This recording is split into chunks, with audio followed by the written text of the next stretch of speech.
6 o'clock. Good morning, live from the Circus Sports at the Mid-Kentucky Downs studio. I'm Justin Hawkins. Titans football is officially back this week as veterans report to training camp tomorrow at the Vanderbilt Health Football Center. General Manager Mike Borgonzi and head coach Robert Saleh both will speak to the media tomorrow at 12 p.m. And then the first practice open to the media is on Wednesday. NFL news yesterday, the Cardinals and veteran quarterback Jacoby Brissett reached a deal to increase his compensation for 2026 as Brissett now gets a new one-year deal worth $15.5 million with a chance to get up to $21 million in incentives. Brissett was in the second year of a two-year deal that was scheduled to pay him $4.8 million in base salary. And on Saturday night, Nashville SC's 10-match unbeaten as well as their 5-match winning streak came to an end Saturday night as they fell 1-0 to Orlando City. It's the first time since April 4th Nashville did not get a point in MLS play. Nashville's back at it this Saturday in the nation's capital as they take on DC United. For all your foundation repair and waterproofing needs, you got to go to USSTN.com. Breaking news at once on your home for the Titans and the Vols. This is 104.5 The Zone.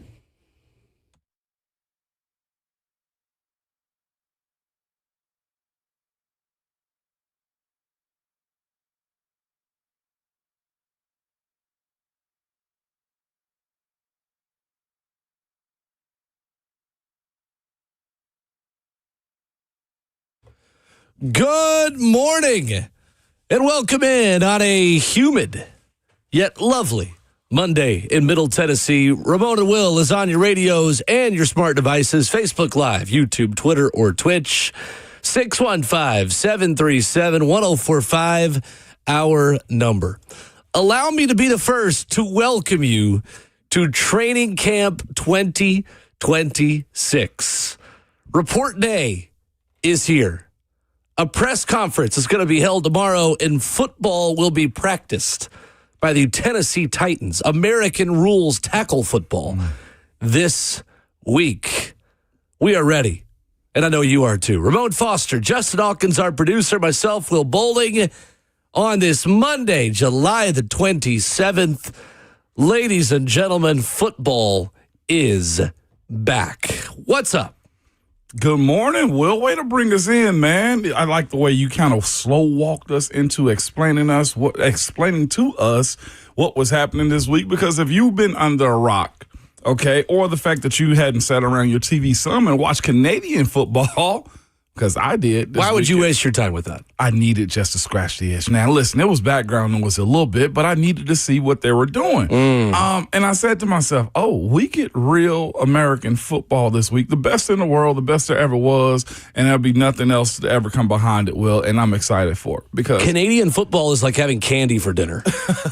It might fill your stomach up a little bit, but it's not good for you. It's not good for you? Not good for you. The running starts at the line of scrimmage? No, yeah, it's not sustainable. You're going to have a sugar crash, and it's going to last about a couple hours, and then you're just going to be more hungry because you're more sad that there's not real football left. I get that. You know what I'm saying? Candy for dinner. I get like that. having nerds and sweet tarts for the dinner. whole time you're eating it, you're thinking to yourself, I know this is not good for me. Yeah, like my stomach's full, but what is this really doing for me? Nothing is the answer. You'll be hungry in about 15, 20 minutes. That's exactly right. I understand. And that's kind of where I'm at. And we get an opportunity to get real sports coming up soon, man. So I'm super excited about this one.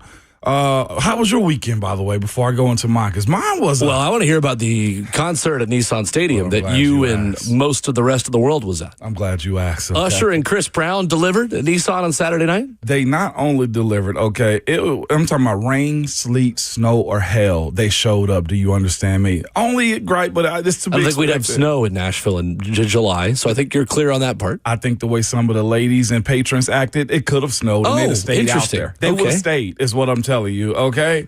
I see what you mean now. It was by far one of the best entertaining concerts I'd gone to. Now, from beginning of it when they actually took set, and why they start concerts at, air quotation marks, 7:30 p.m., but you don't really kick it off until 8 is beyond me, okay? Like, that is by far one of the silliest concert things I've ever known. Let me ask you something, because I had never been to a country or pop concert. Okay.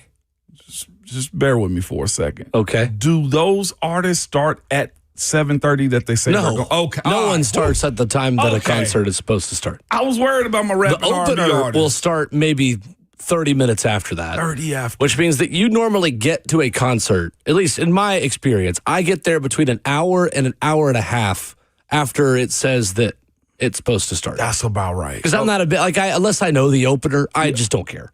I would rather have more time wherever I am. I get that. Before I walk over the bridge to Nissan Stadium, for Nissan specifically. Yeah, okay, all right. Well, that makes complete sense then, because I got there 7:30 thinking, these are two big artists. There shouldn't be anybody opening up for them, and their catalogs are so long, Usher and Chris Brown. I was just thinking to myself, they can just go. Yeah, if anyone was going to be close to on time, I would guess it would be them. Yeah. Considering it's two headliners. Two headliners. Both guys have had a real good run, okay?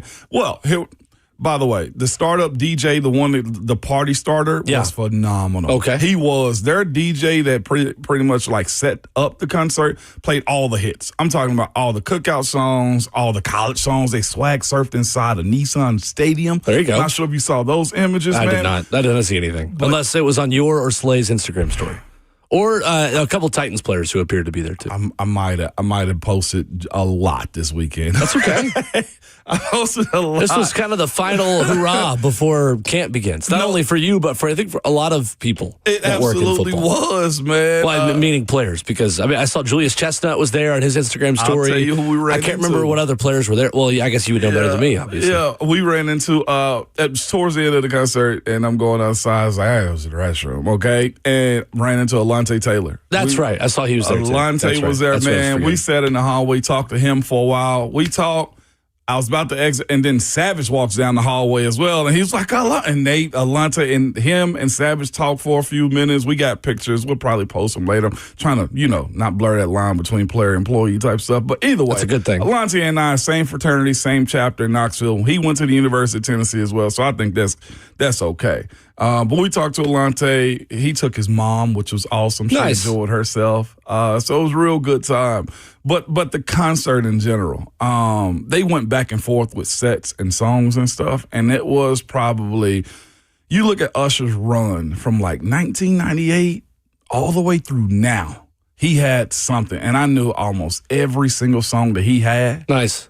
And with Chris Brown, I probably knew 90% of his songs. My sister-in-law who went with us, she was going to pass out. Do you hear me? When Chris Brown was on the tandem and he was flying.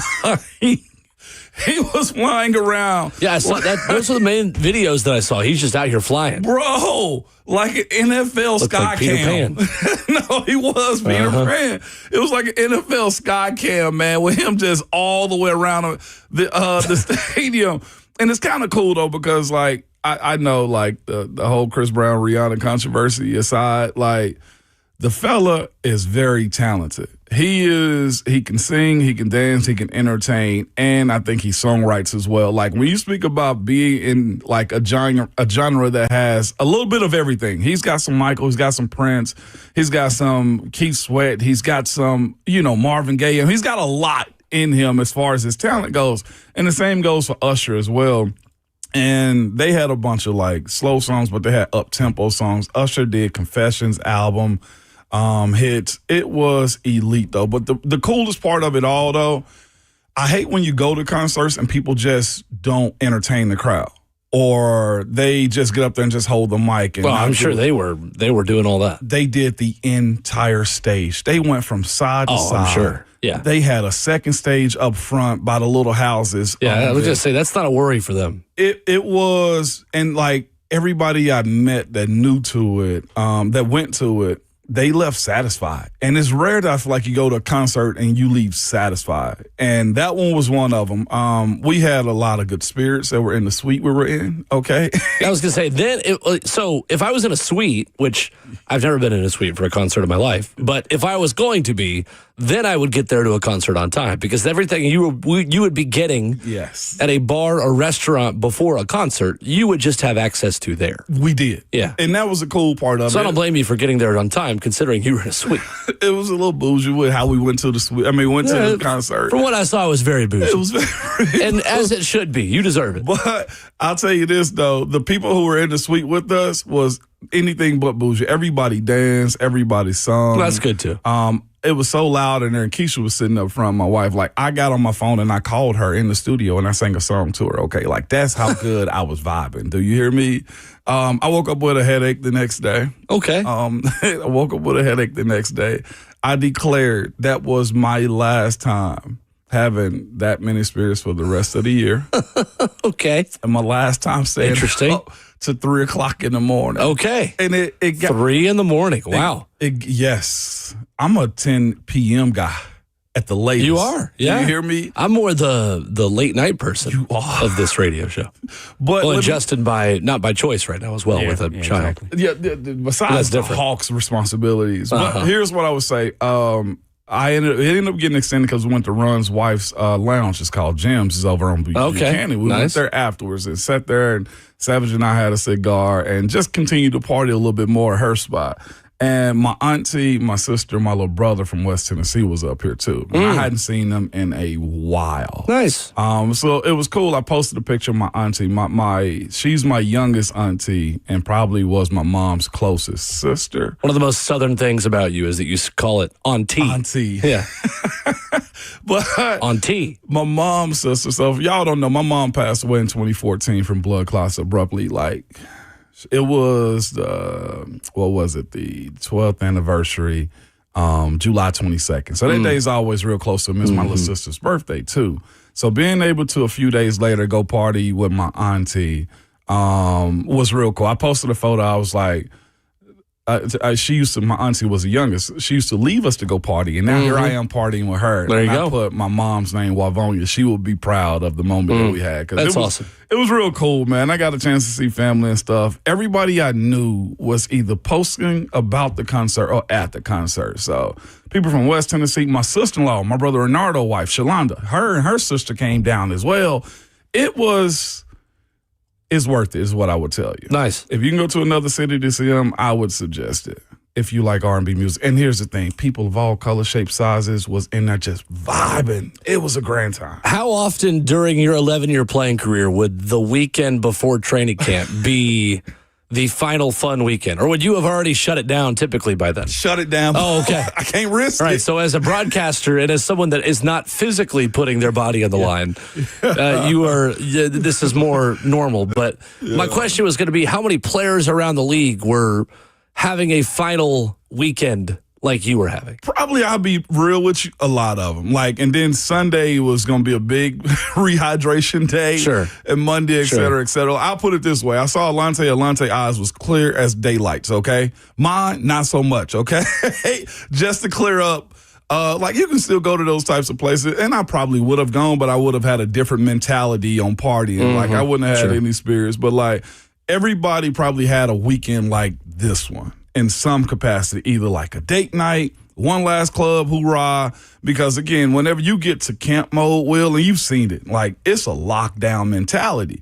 You can't have many distractions, if any. You might go dabble a little bit during the season, but you got to really just plan how you're going to recover, and hopefully nobody sees you after a loss or something like that, but most everybody is having a weekend like that one. And I think there was a lot of guys in the building, too, last night. I didn't get a chance to see him. I ran into Alante. You say you saw Julius as well. I just thought his Instagram story. His Instagram. Yeah, right. There were other guys. I can't remember who they were. But was. I just remember seeing oh, wow, everybody's at this concert right now. It was a must-go-to type of event. Okay. I'm going to be real with you. You get two artists like that together, that is an event. And that was the thing about it. I enjoyed it. Nashville, I had my dad coming to town this weekend, too. And he said, I just got 2 words for you real soon because everything is so hot here. He said, Tennessee Grizzlies. And he's a West Tennessee guy.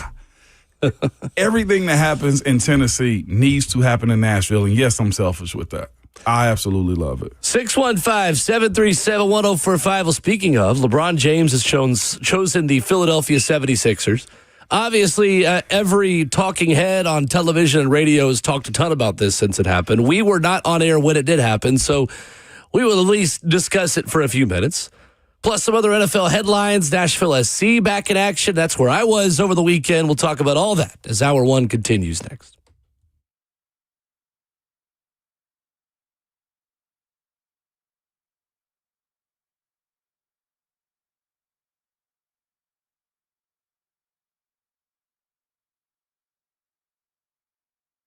Have you heard that a lot of corporate-owned chain jewelry stores are shutting their doors? So many smart shoppers have figured that cookie-cutter jewelry is boring and mediocre service is unacceptable, okay? That's why Genesis Diamonds is having record success. Genesis, number one, they're locally owned. They're staffed by real experts and with warranties and guarantees that are unheard of. With personal attention, with case after case of unique fashion-forward designer jewelry, with no attitude, no pushy salespeople, no inflated pricing games whatsoever.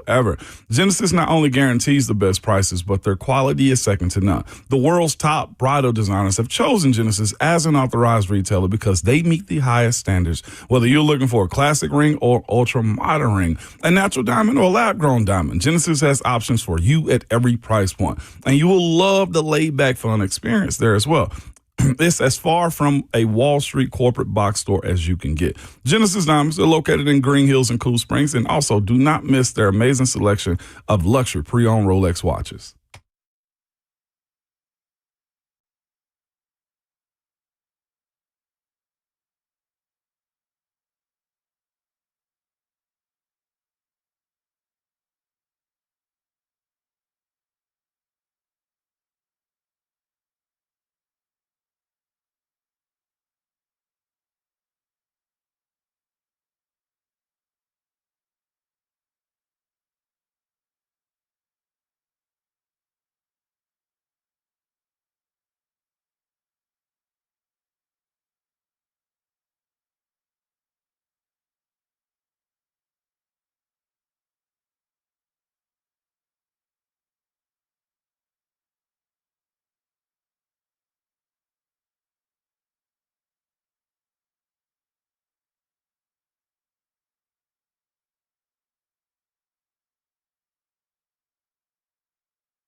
Ramon Will on 104.5 The Zone. Ramon Foster, Will Bowling, 615-737-1045. The number for the 104.5 The Zone Circus Sports Studio. Kentucky's largest sports book can now be found at Circus Sports at Kentucky Downs.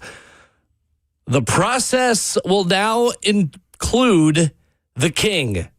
LeBron James has chosen to join the Philadelphia 76ers. This happened about an hour after we went off air on Friday. Said he believes Philly is best positioned to win the NBA title in 2027 with him joining the team.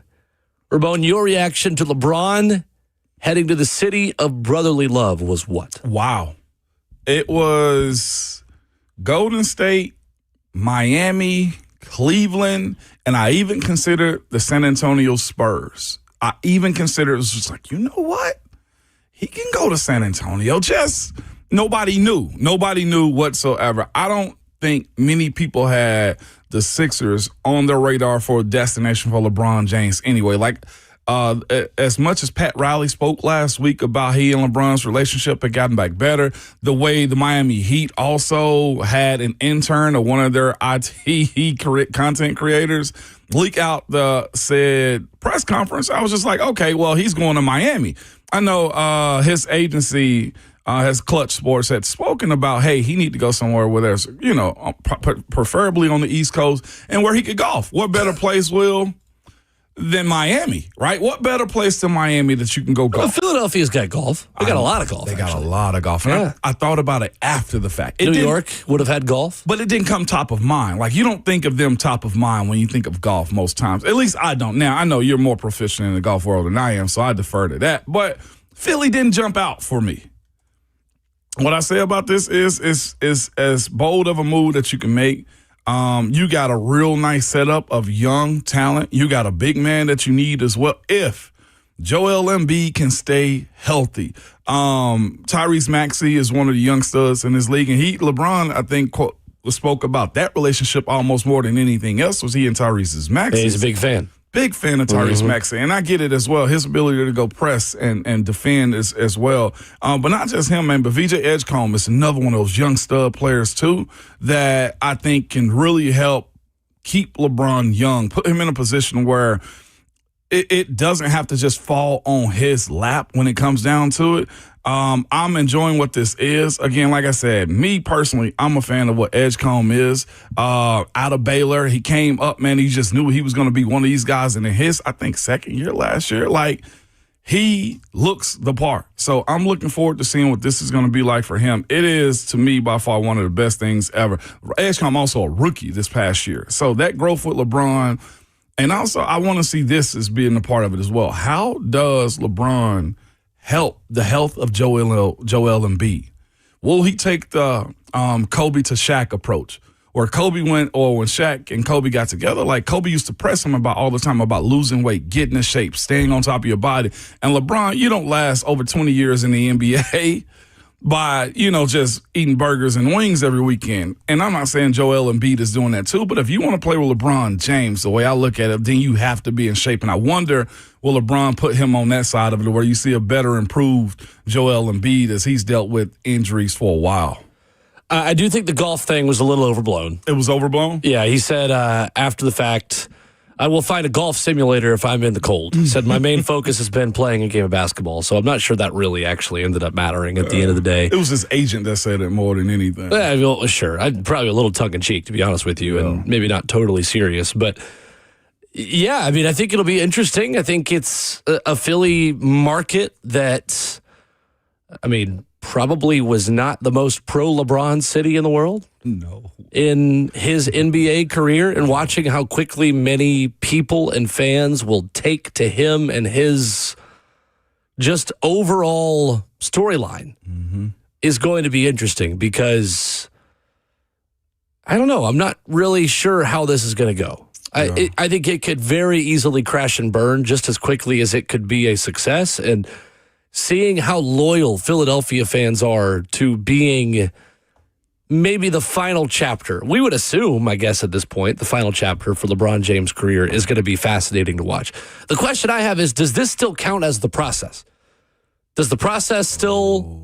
I mean, I'm kind of joking. I'm not really being totally serious. But if you follow the NBA, and I don't follow the NBA at all, but even I know that the words "trust the process" have been proclaimed about Philadelphia 76er basketball for so many years that. Right.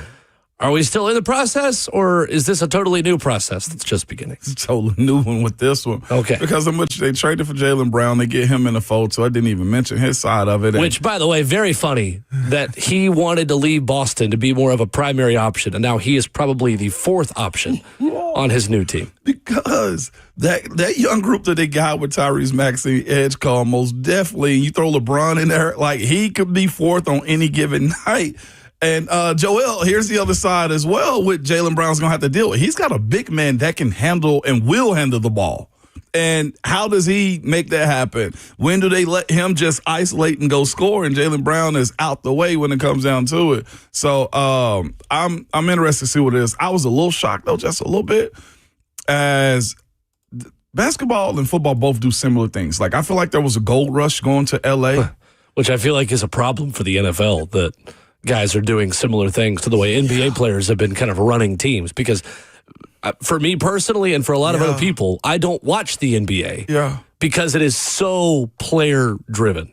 And I get that. Most of them, they have. So I don't like that about the NFL. They have bigger personalities in the NFL. They have more power. NBA, they have more power. Teams are smaller. Absolutely. Yeah. So I somewhat get that. Like, watching Rich Paul, LeBron's partner and agent in this whole process, he pretty much negotiated a player out of a Memphis Grizzlies contract to allow him to sign with the Sixers, allegedly. Yeah, I understand more about who killed Kennedy than how contracts work in the NBA. I do too. It makes no sense to me. Those future draft picks, I don't see. And I love baseball, but same thing about Major League Baseball, early arbitration, stuff like that. I mean, if it's not NFL and cut and dry NFL, it's hard to understand sometimes. But just looking at this, how this entire process is kind of unfolded, I'm just shocked. Like I said, it seems like there's going to probably be a push to come back to the East Coast, because I feel like the West Coast teams, when LeBron went West, everybody went West. And right now, I guess the problem that they have is fighting OKC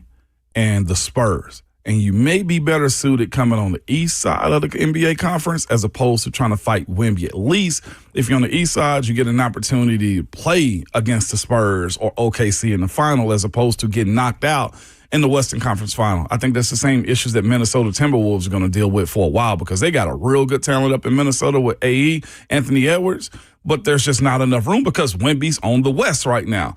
And but considering the Knicks just won it, I don't know if they view them as a one-off championship, and it might be, as they've lost some of their parts. I know the Knicks don't view that as a one-off championship. They don't. Absolutely not. But that matchup, the Sixers and Knicks, I see why the NBA commissioner said we're going to wait till LeBron signs. Like, he said that out loud when we talked about it last week, too. Those Christmas games now, especially Knicks, Sixers, 76ers, Cleveland, moving forward is going to be hot. I don't know if they're going to win Christmas Day anymore, but it's going to be hot at these matchups on paper. For me, the East has been kind of the weaker conference anyways. Weaker? Yeah, because even when LeBron was back in Miami, before he went to L.A., he's in Cleveland as well.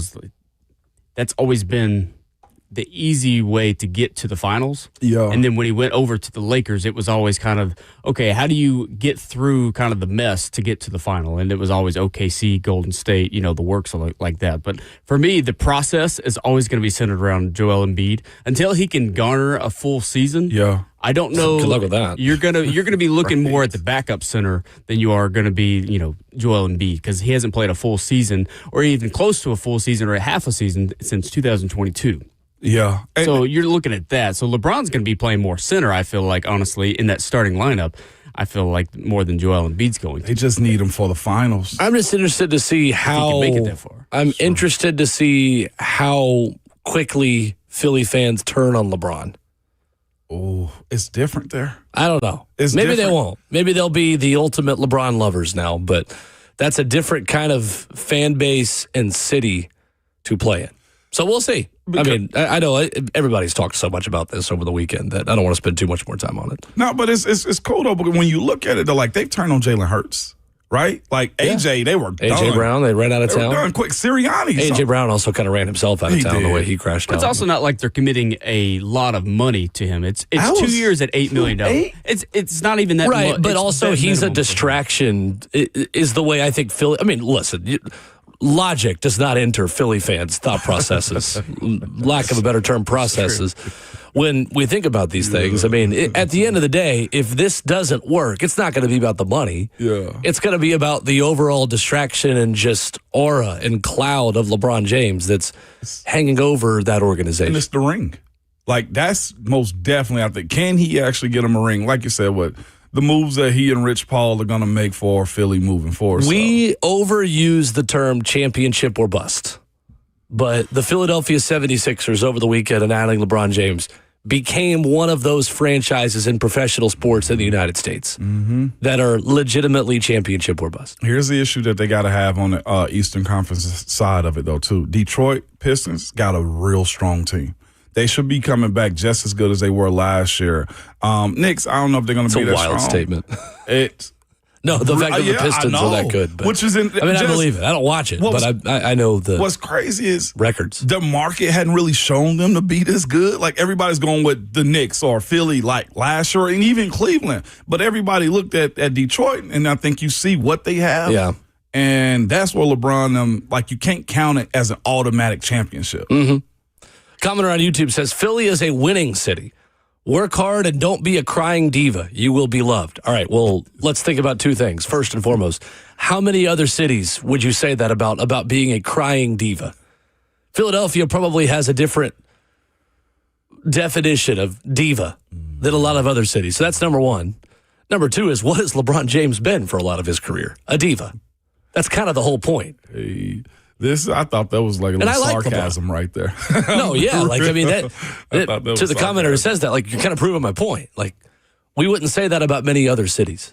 And even if we would say it, again, Philadelphia has a different criteria for diva. Yeah, they do. And, I mean, even those of us who like LeBron, and, I mean, I'm not sure I like him. I just don't I do. dislike him. I like him. I enjoy watching him play, but at this point of his career, he's kind of in a third act. He's not really himself. He's not the same guy that won those championships to me anymore. He's getting it at a different rate than he did. That's a good way to put it. Yeah, he's still still getting it. That's the only issue I have for him. The only question I have about it is always, when you look at these last runs, is how is Father Time going to treat him?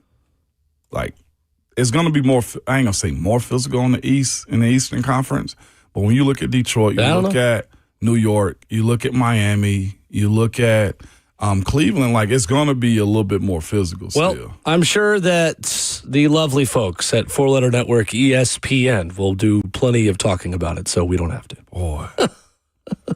We talked about it now, and then now we'll check back out until playoff time. It's kind of the way I see it. Yeah, it's our time. I told Savage this weekend, You can check in at Christmas. I will check in June. It will. No, but I always check back into the NBA. It gets good at Christmas. It'll give us something to watch, most definitely. More power to you. Yeah, absolutely. I'm good. Call me when it's playoff time. The Arizona Cardinals and quarterback Jacoby Brissett have reached an agreement on a reworked contract that will pay him $15.5 million guaranteed. He has a chance to make $21 million in incentives, a source told ESPN's Adam Schefter on Sunday. That money makes sense for Jacoby Brissett as the bridge quarterback of the Arizona Cardinals? Yeah, it does. Jacoby's kind of put himself in a box with this one. Like, he went and got what he should have, considering they cut Kyler Murray, and now he's the starter in waiting. And, like, there's a lot that you have on your page when you're playing for a sorry team. And that's just kind of where I want to put them at. Like, the Arizona Cardinals are a sorry team right now. I don't think many people got much expectation for them, the way they're setting him up, one, to get killed first and foremost.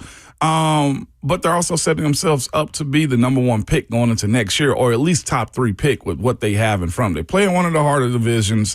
The offensive line is coming together. He's got weapons around him. New head coach this year. So there's a lot in Jacoby's going against Jacoby as a franchise quarterback. But at the same time, just go perform. Like, you knew they were going to up the price a little bit. To be real with you, I feel like the Cardinals dragged this on longer than it should have. You knew he was just starting quarterback in waiting. pay him a starter role salary. And this is way below the median in the NFL anyway. It's just they all made this tougher than it should have been. I'm happy it's done and over with so the guys that got careers online can get some stability. But the Cardinals are much to blame for this, just as much as Jacoby is. They knew they had to pay him a little extra. They could have given him, I think he was sitting at about $9 million before this. They gave him an extra $6 million with the ability to get up to $20 million. Like, that's an easy just reworking of the contract that was overcomplicated with headlines that were super unnecessary, that was a distraction to all of those players inside that locker room. The fact that they were actually putting Carson Beck out front the way they were when Jacoby's still under contract is just silly business. Well, I want to call it dumb Brissett's business. not the future there. No, he's not, but he's the more seasoned vet that they want something out because they have to consider Marvin Harrison Jr. at wide receiver. And Trey McBride at tight end, Jeremiah Love at running back, You see what I'm saying? Michael Wilson at wide receiver. They don't have a terrible supporting cast of pass catchers. Which is why, like I said, it was silly on their part to drag this on for so long. I get business, though. Don't cave too quickly, but this was all summer long just for them to just give them a little incentive right now. Like that little, and I'm going to use this in that term, that little $7 million bonus that they gave him, this should have been done months ago. Interesting.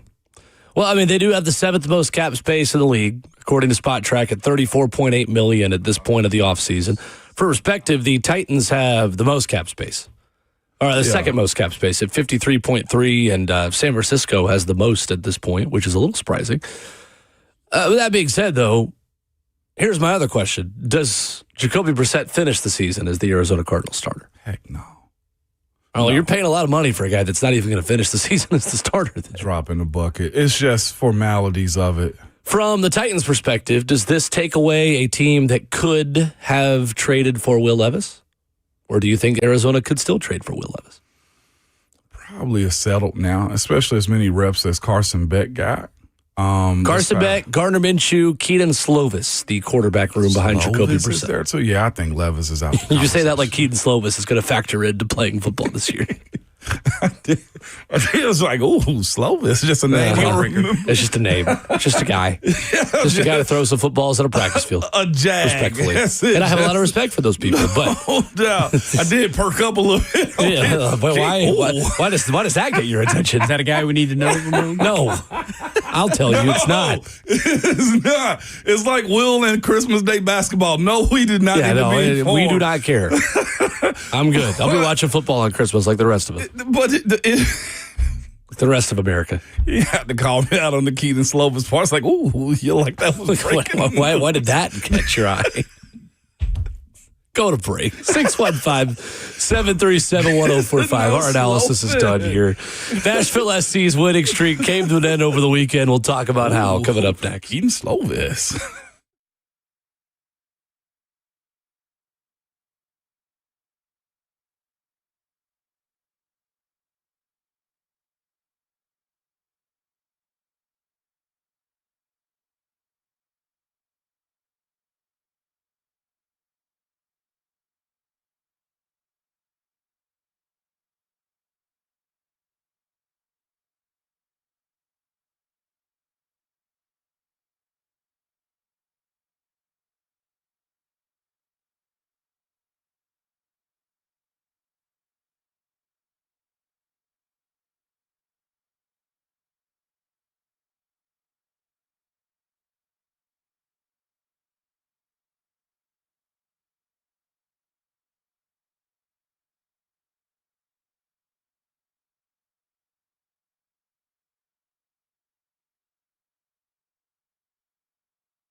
A former Titan is back in the news, and not in a good way. We'll talk about that coming up in 15 minutes here on Ramon Will as we wrap up hour number 1. Stream it live on 104.5 The Zone TV, Facebook Live, YouTube, Twitter, or Twitch, as well as the 104.5 The Zone app.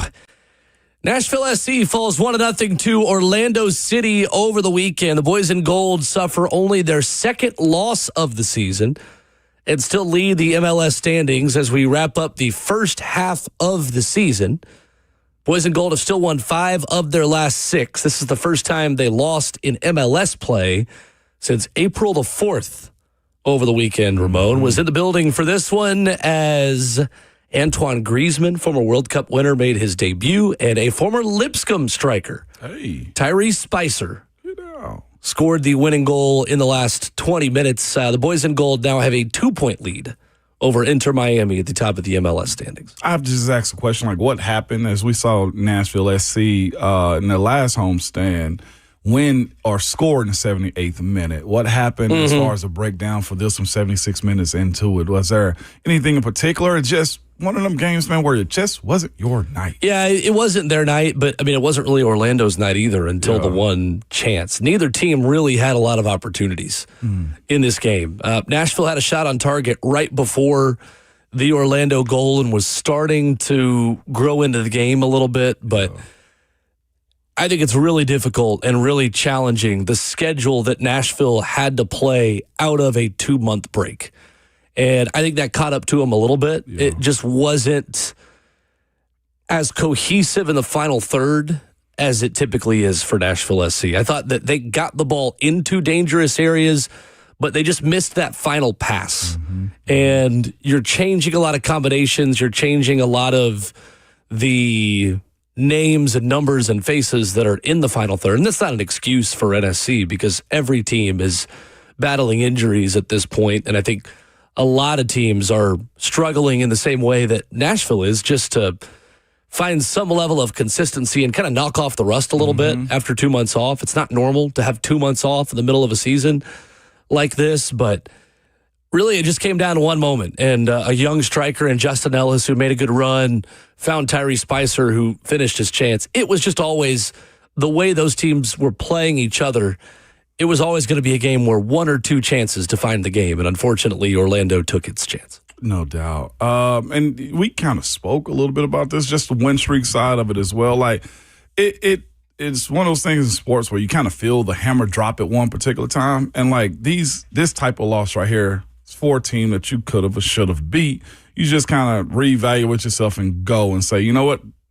I hate these types of losses, but you got to reset yourself at one point in time. Was it just an eye-opener as to how it unfolded? Yeah, I don't think there's anything super eye-opening or new within it. I mean, it's some of the same issues that Nashville had against Atlanta and Montreal. This is just a much better team than Atlanta and Montreal, so they made you pay for some of those things. Orlando is in 10th place in the Eastern Conference. They are not close to that level of team anymore. The day that they added Antoine Griezmann, who won the World Cup with France in 2018, they became a team with much higher aspirations. Like, they are legitimately, I think, a team that could still end up having a home playoff game this year. They could end up still in the top 4 in the Eastern Conference. They have always been a good team ever since Nashville has joined MLS. Orlando has been good. They started off this season terribly. That looked more like the Orlando team that we're used to seeing and playing as one of our biggest rivals over the weekend. And Nashville still had a chance to win it in a sellout, in a really difficult environment with 24,000 people plus yelling at you. So overall, it was a fine performance. I thought that Nashville did some better things, especially with the ball. I thought that they were better at getting the ball into the final third. They were just missing the incisive pass in the final third. Just couldn't piece together that one last pass to find Sam Surridge or Hani Mukhtar in dangerous enough spaces. Gotcha. I was about to ask you how many games they play. They're halfway home. 34 total, yeah. 34 games, 34 games is what they 17 down, 17 to go, and Leagues Cup that will start next week as well. Leagues Cup? Leagues Cup is MLS and Liga MX. That was the tournament that Nashville made the final in Yes. 3 years ago against Messi. Yes. Okay. Gotcha. Understood. Well, boys and gold to get it back right. They're still sitting in a nice space in first place in the division as well. So Still on top. yeah, we're good to go. Did you enjoy yourself in Orlando? Yeah, it was fun. It was fun. Cool being able to experience Nashville SC travel and do all of those things and be there in that stadium, which was a similar design to Geodis Park. I think it was designed by the same group. So similar but different, kind of like how Nissan Stadium looks a lot like Raymond James Stadium in Tampa. Like they're similar but different. That was kind of the overall feeling I got being there, and cool to be in that atmosphere. That is the kind of atmosphere and stadium setting that you want to play in if you're a Nashville SC player. You want to be in sellouts. You want to be playing against big players like Antoine Griezmann. They do not like us down there, and the feeling is very mutual about Orlando City as far as the fans are concerned. And there were some Nashville SC fans down there, and cool to see so many NSC fans that are able to travel down there or just live down there. But certainly a big rivalry. Orlando was fired up to get that win, and as they should be. Right now, if you're Nashville, you're getting everyone's best shot. You're top of the table. You're number one still, even with this defeat, and you're going to get everybody's best performance and best lineup possible. There's no doubt about it. Bro, this is a nice MLS stadium in Orlando. I didn't realize cool. There are a lot of nice stadiums in this country now. Yeah, it does look like Geodis, most definitely do. But I didn't realize they had such a nice stadium down there. Also, you said something a second ago. It didn't register me until after the fact, and I've been playing in that stadium for a very long time myself. You said it's very similar how Nissan Stadium is similar to Tampa Bay Stadium. Yeah, they're like identical. It really is now that I'm thinking about it. Yeah. Well, the difference is there's no pirate ships. There's just dollhouses. That's what I was going to say. Well, the dollhouses are. There's a ship for Tampa. That's the only difference. I mean, I'm sure there are probably some other subtle ones, but for the most part, pretty much the exact same stadium. It is. Built around the same time, too. And what's even crazier is, one, how they haven't even had a conversation about, a new stadium in Tampa. And I wonder if it's just because they're such a hot spot for the Super Bowl, whatever the case may be as well. But that was fascinating that you said that. It never registered to me, Will, that they are the exact same stadium. Yeah. Yeah. For sure.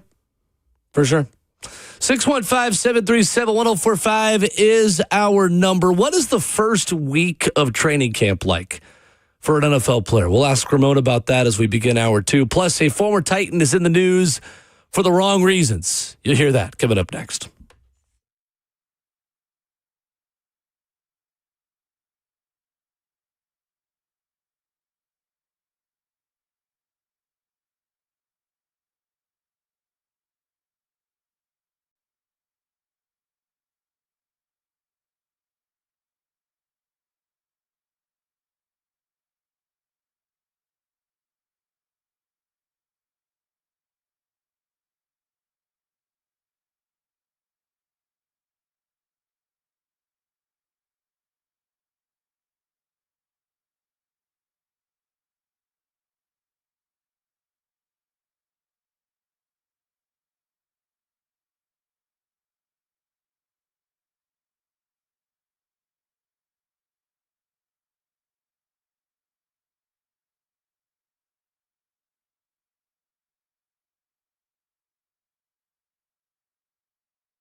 6:59. Good morning, live from the Circus Sports at the Mid-Kentucky Downs studio. I'm Justin Hawkins. Titans football officially is back this week. Veterans report to training camp tomorrow at the Vanderbilt Health Football Center. General Manager Mike Borgonzi and head coach Robert Saleh both will speak to the media tomorrow at 12 p.m.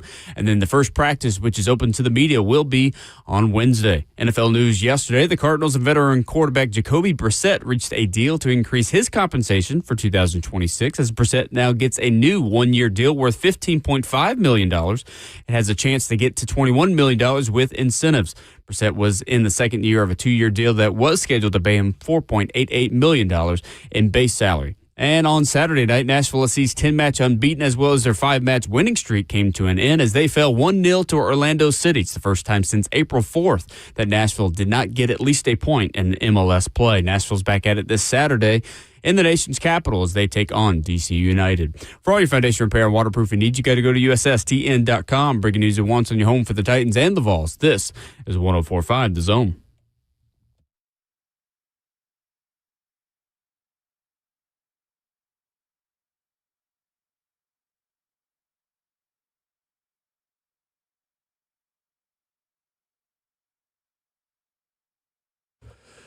Away we go into hour number 2 on this Monday morning. Training camp week is here. Your thoughts at 615-737-1045 on YouTube, Facebook Live, Twitter, and Twitch, where the F&M Big Chat is wide open for your discussions. Ramon Foster, the first week of training camp is what for an NFL player? Is it harder or easier than the end of training camp? It depends on which era you're in. For guys that are about in their first years of their contract, I think it's harder because there's so many different, I guess, eras that you have to be in. Not necessarily eras, but like phases mentally you have to be in. So much that you have to, information that you take from like years 1, 2, and 3, I would go as far as like understanding practice routine, playbook, coaches' expectations, et cetera, et cetera. For a veteran, they understand what it is. Okay, it's just like by year 6 for me, I was just like, this meeting's got to happen at this time. We got to be here. I understand how to go about weight room etiquette, trainer room etiquette, and just practice etiquette as well. When you're in those first 3 years, it is such a, I guess, just a highway of information first and foremost that comes up. Each meeting is, we're talking about 2.5 hours of meeting time, of information that's being given to you. And then some coaches will put you up on the big board. So it's that anxiety of performing what we went over in the morning meetings that have to be talked about in the night meetings. And then you got to also carry that over to the practice field as well. That's why sometimes coaches lose their minds over players messing up and what we always talk about, mental errors, because there's so much information that's given to you and there's so many answers to the tests that they're giving you that they get upset when you don't take it to the practice field or take it to the walkthrough or whatever the case may be, or you can't give that information back.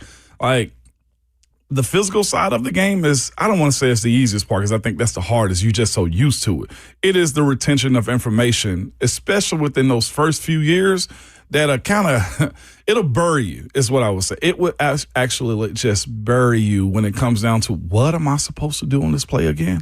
I know I'm supposed to stay inside here, but it's the same look, and this guy did something different. Like, and the NFL becomes a little bit more complex offensively and defensively. So understanding how to simplify it, I think, is probably where the veterans have the upper hand as opposed to the young guys. Like, going into it after the conditioning test, for the most part, vets just kind of cruise by with the understanding of, like, I know how to make this team. It's just a matter of, have they brought somebody in that's going to take my spot on this team? When you're in the same system under the same offensive play caller, how similar is that process of learning new stuff? Because, like, what I'm curious in is how different now will camp be for the Titans, who are learning a new system on both sides of the ball. Well, the good thing is they had most of spring. Sure. I think but like training camp specifically. Training camp specifically, it's how hard is it? Like learning new stuff, like installing new schemes and concepts. How much of that has already happened, and how much of that in a new system is going to happen now? It's already happened. Okay. Yeah, that's my point. That's why I brought up the spring. Like, it's already happened. Now, I don't think people really understand how much of a mental shift you have to have on performing every day. So what's different about training camp versus the spring? The expectation of doing it every single day right. That's the difference. Sure. Performance matters a little bit more now. Like, we can't go into it and say, well, he's just a practice guy. You know what I'm saying? Or he's just a gamer. Well, I'll put it this way. For young guys that are trying to make the team, and what would be the other side of the roster? Probably about 30% of the roster can do what they want to as far as the vets and stuff like that. Like, they're untouchable. They could have a terrible camp and still make the team. They're still going to make the team. But for the ones that have to earn their spot or earn their reps, per se, like, it's an everyday grind of having to perform. And you can't say, Coach, I'll get this in the game, because these are the games now. These are the games now. And my job's for a lot of the roster. My job's based upon you being able to show that I'm a good teacher as a coach and that you are a good player when it comes down to execution of plays, because I do have to see this in practice. Because I think with the NFL side of things, one, you're a full adult, you've gone through college, you understand football at the highest level, you should. And the production that the NFL provides, from preseason games to night games to it being the biggest league that we have in America, the product has to be good. So I'm going to say this, and I mean it. So if you're an idiot, and I do mean that can't do one play to two play to three plays and understand this scheme to that scheme, like, there's really no room for you in the NFL. will weed you out. Like, there are some guys, and I say this with all due respect because I just get how people are wired. There's some guys that probably aren't great in the classroom, but they could tell you about this coverage, that coverage, why they do this on this play, and just know football. They know the business of football, and they're just born for it like that. And those, I will say this, they usually grow as human beings and in their business and stuff as well. But I've met some football geniuses that you just reel stuff out to, and it's automatic to them. And they couldn't tell you what Algebra 1 is even about, respectfully. And you know what I mean by that. Like, it's not a disrespectful to say it.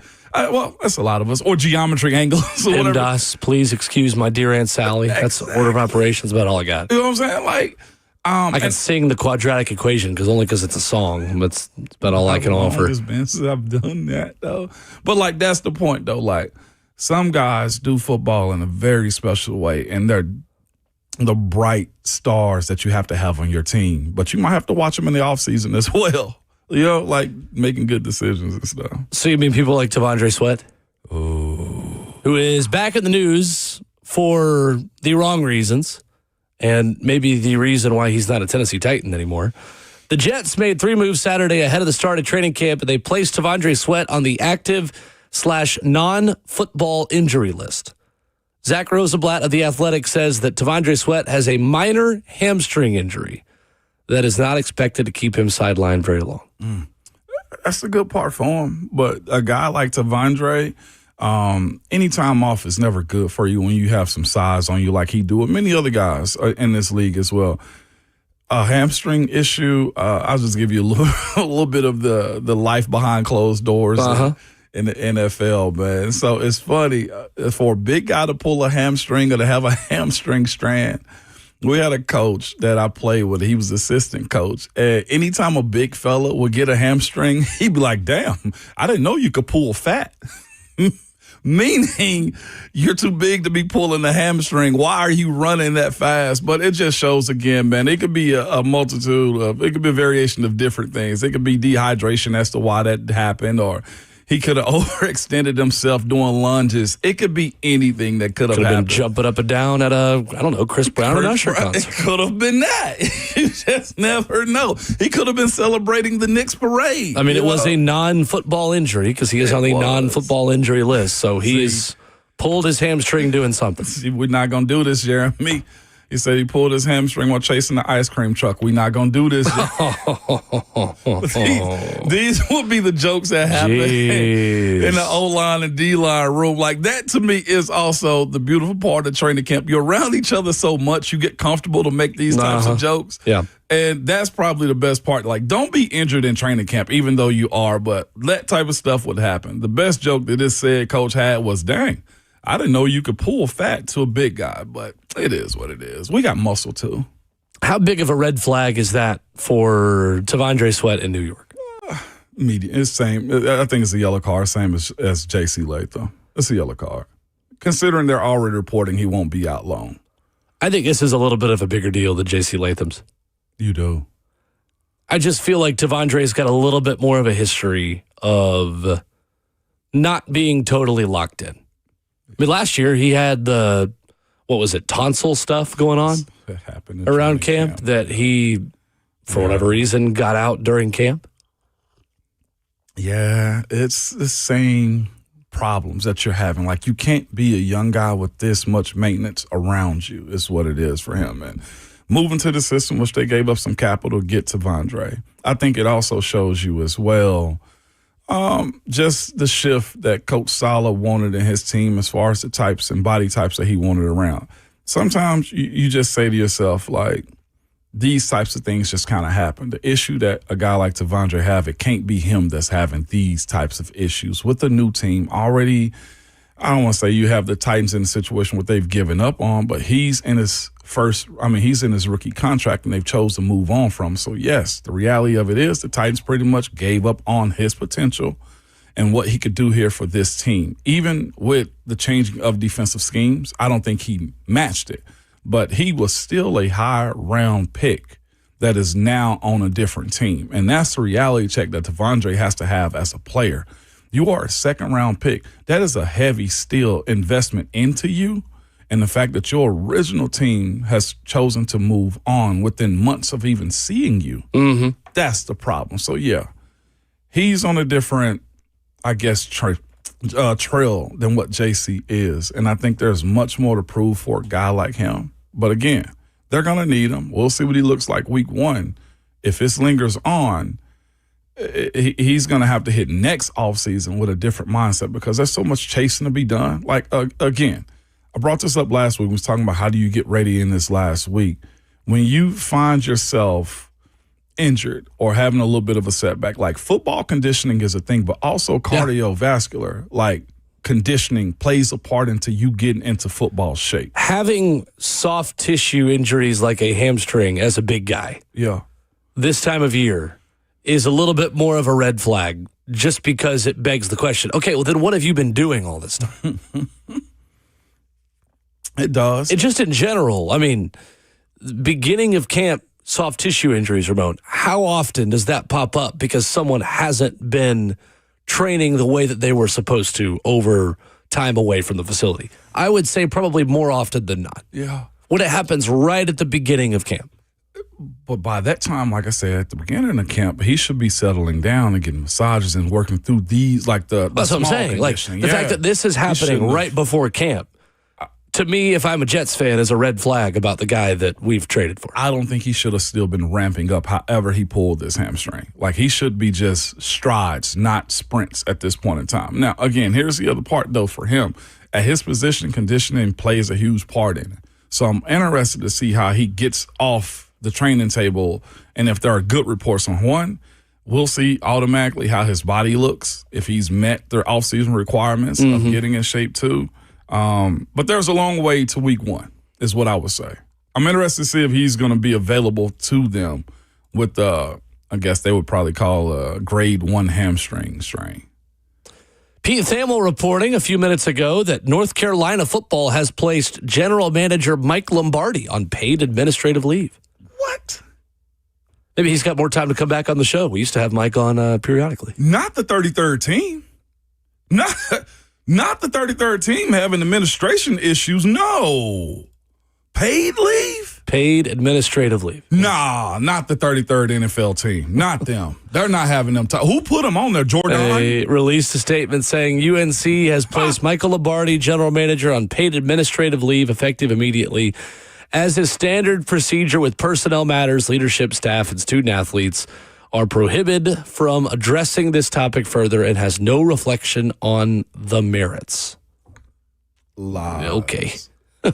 Okay, 33rd team. Well, 33rd team out here having administration issues. Year 2 for Big Bill Belichick. Off to a hot start. Did he talk about Jordan or something on the podcast? He may have.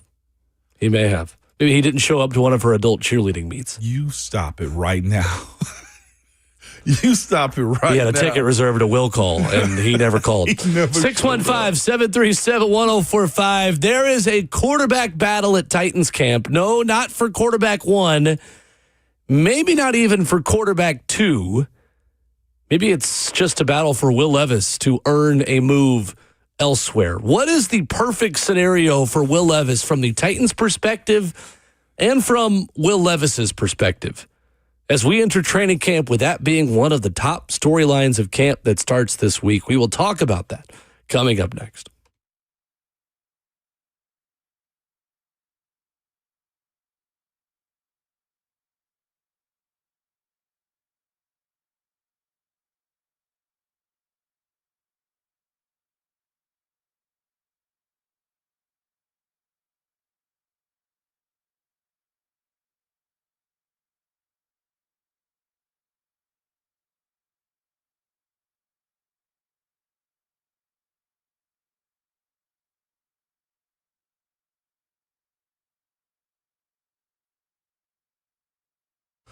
What's going on? It's Will Bowling for my friends at Lee Company. Do you have a plumbing issue at home?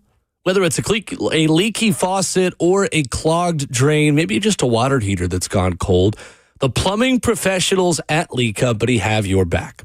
Available 24/7 year-round, Lee Company's licensed technicians can save you time, money, and all the stresses that come with an ill-timed plumbing issue.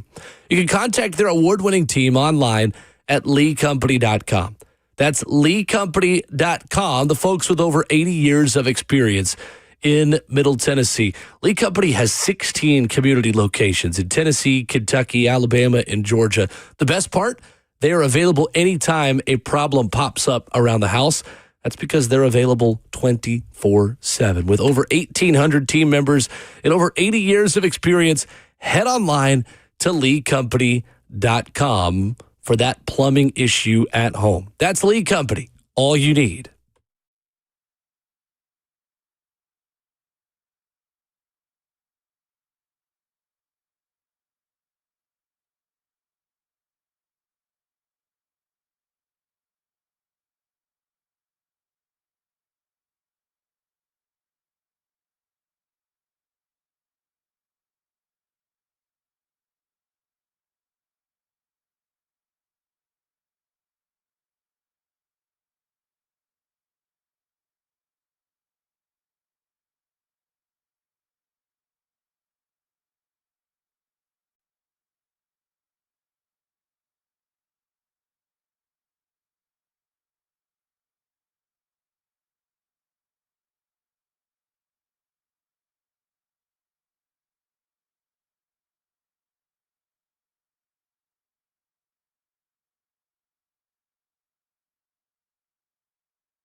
So, like it or not, tired of it or not, if you moved on or you haven't moved on, one of the stories of Titans training camp is going to be Will Levis.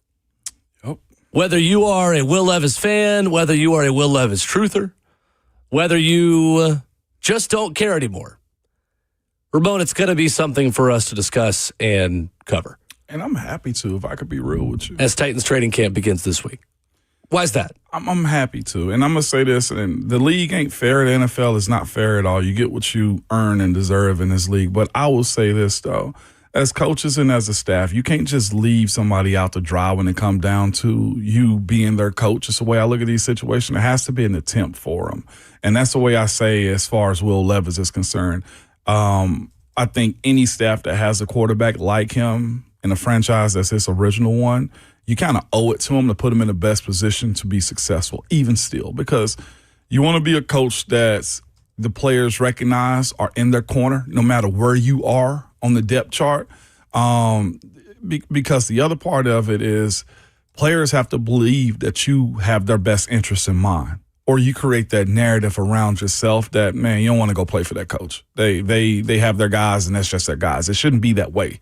Like, you can have your favorites. How much would Robert Saleh really be punished for that, though, considering that this is not the head coach nor the general manager that drafted this player? Because this is also still his team. I'm not saying he's going to be punished for it. I'm just saying you owe it to your players, each one of the 90, to make sure they're in the best position to be successful. And the reason it is Robert Saleh's, he won't be scrutinized for it, but it's a responsibility because he chose to sign the contract to be a part of this team. And in that is the staff, the players, everybody's included in it. So under his watch, on his roster, he and his staff, in my opinion, and any staff for that matter, owes it to the players to get the best out of them.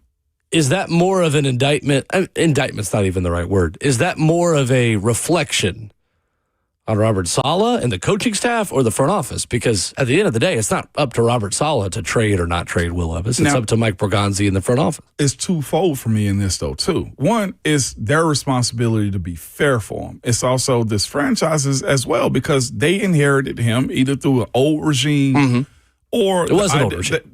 And here's the thing. There was a moment in time where, let's say, the front office and the people who were here and some folks who was under the Will Levis introduction to the world are still here.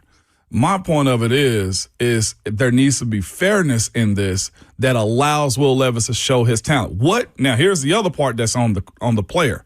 What he chooses to do with that is on him. If he still gets better, awesome. If he slides and still doing things of past that Will Levis is accustomed to, flip sixes and idiotic plays from time to time, then, okay, you say to yourself, well, they did all they could. Move on. That's my point in it. Like, going into training camp, you never want to feel like a player, even if you are the 89th or 90th player, you have zero ability to earn the trust and respect of your coaches. That's my point of it. They have to be fair to all four quarterbacks. Cam, number one. Okay, he's in a different conversation. I almost think Mitch Trubisky is as well at this point. But between the two guys that are auditioning for the third quarterback, fairness of the competition should be there. How they separate themselves is based upon how they perform. So do you believe there is a competition between Will Levis and Hendon Hooker? Heck yes. I don't think there is. I don't think there is. Okay. I think they are in totally different situations. Okay. I personally view Hendon Hooker as the Trevor Siemian quarterback, as in Kansas City, Chris Oladokun, as the third guy who will likely stick on the practice squad, who is here as a practice player. He wasn't taking reps at the end of the spring. Those reps were going to Will Levis. That, to me, says those two guys aren't competing. If they were competing, I think they would be getting equal reps and battling. I think Will Levis is a totally different profile of player who the Titans should and will give every opportunity to get them something in return. For sure. They're going to give Will Levis the platform to perform in preseason, perform in joint practices, perform in Titans-only practices, and improve to a level where they can get something back in the draft. Hendon Hooker's not in that situation. Hendon Hooker is here to be a camp quarterback, to be a, I think, third quarterback after Will Levis is traded elsewhere. Okay, so that's what I was going to ask you. Where does he sit? Is this a 3-man quarterback roster, or is this a 2-man quarterback roster plus one on practice squad, and that's meant for Hendon Hooker? That one. I think it's 2 guys on the 53-man roster, and then Hendon Hooker is your practice squad quarterback. Your third practice is the way I see it, unless somebody else claims him and they go get someone else, or maybe they, for whatever reason, don't want Hendon Hooker to be that player, and they go get someone else who's cut elsewhere. I mean, there's a lot we don't know, but I don't think Hendon Hooker and Will Levis are in the same situation. Understood. But my issue about that setup is, you're right, it was reported that Hendon didn't get a ton of reps and was all Levis's towards the ends. Fair. The issue that I have with that pathway, if it's the bulk of the reps going to Will Levis, is you have zero ability to get Hendon Hooker better at all. Injuries happen in this league. Which should tell you everything you need to know. Yeah, but as far as Hendon Hooker's career is concerned, like, I would want to be in a place that's going to give me some, if not the same amount of reps that Will Levis is going to get just as a quarterback. I can get better and become a better professional to also give myself a chance to either help the Titans at some point in this season or try to do what Will Levis is attempting to do and go find a job somewhere else. Like, the ideal situation for anybody that's in Will Levis's or Hendon Hooker's role is, man, they're trying to be Josh Dobbs or Gardner Minshew of this backup quarterback race. Give me Chase Daniel. Give me Brian Hoyer. Hendon's pathway, the way you've described it, is you just a practice squad quarterback. And if that's the case, give me the opportunity to go somewhere else and compete. I personally look at this situation and say there needs to be a competition between the two. I think even reps, how we judge their completion percentages and how they manage the football when given their opportunities in game and during practice, you gotta, and that's where I'm at as far as the coaches go. You got to be fair to both guys in this situation. If you know that you've already got your 1 and your 2, because at some point you might need one of them. Either Will Levis's trade value or Hendon Hooker being able to step in if Cam or Mitch Trubisky get injured. That's just the balance of the league as well, the way I say it. You have to have your guys understanding this playbook and also understanding the timing of it as well. And it's also the survival of training camp. I mean, these preseason games. Will Levis can play all of them. I'm sure he can prefer to. But if I'm Hendon and I'm only playing 5 minutes of the fourth quarter, I'm livid behind that. Sure, but, I mean, what's the market for Hendon Hooker in the NFL? Like, how many teams are going to give him much more than that at this point? But that's the point of training camp. You give these players the ability to earn those. And if you're only setting up Will Levis to be successful, then I might as well just become a clipboard coach at that point if I'm Hendon. I know what you're getting at. Like, Hendon doesn't have high value in this league. He has a name and he has abilities.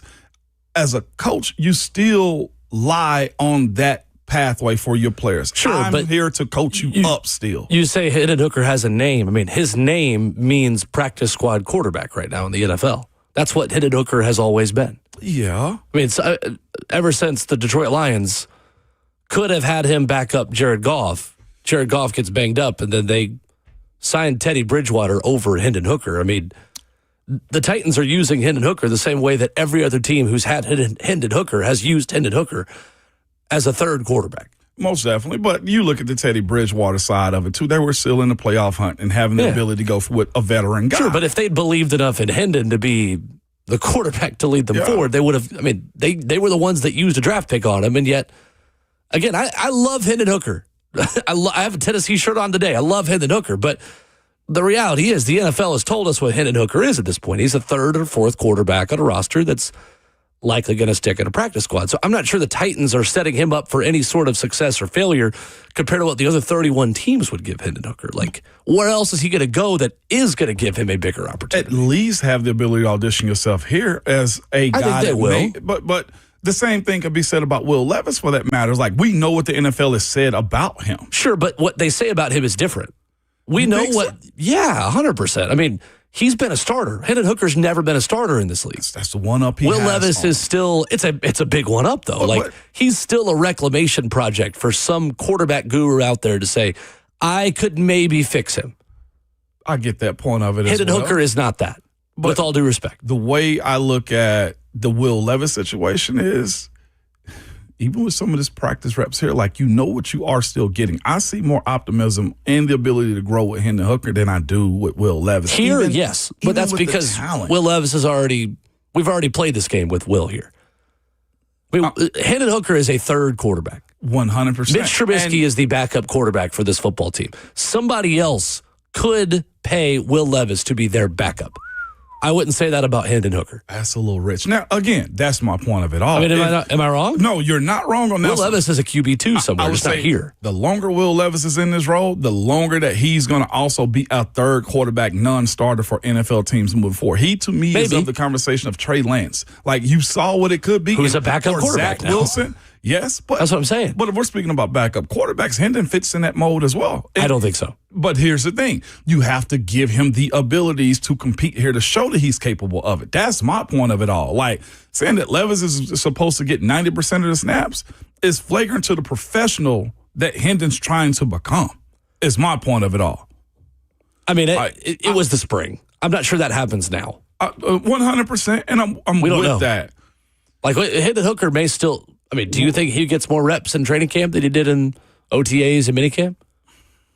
This is the business side, though, of it, I guess, is what we're looking at.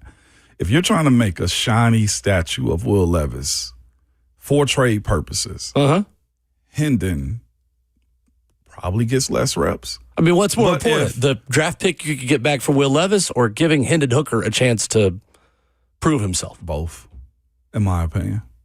I mean, I know we hate it for Hendon Hooker because he's a Vol and he is a great person that you want to root for, but at this point, the bigger priority for this organization has got to be getting everything they can out of Will Levis.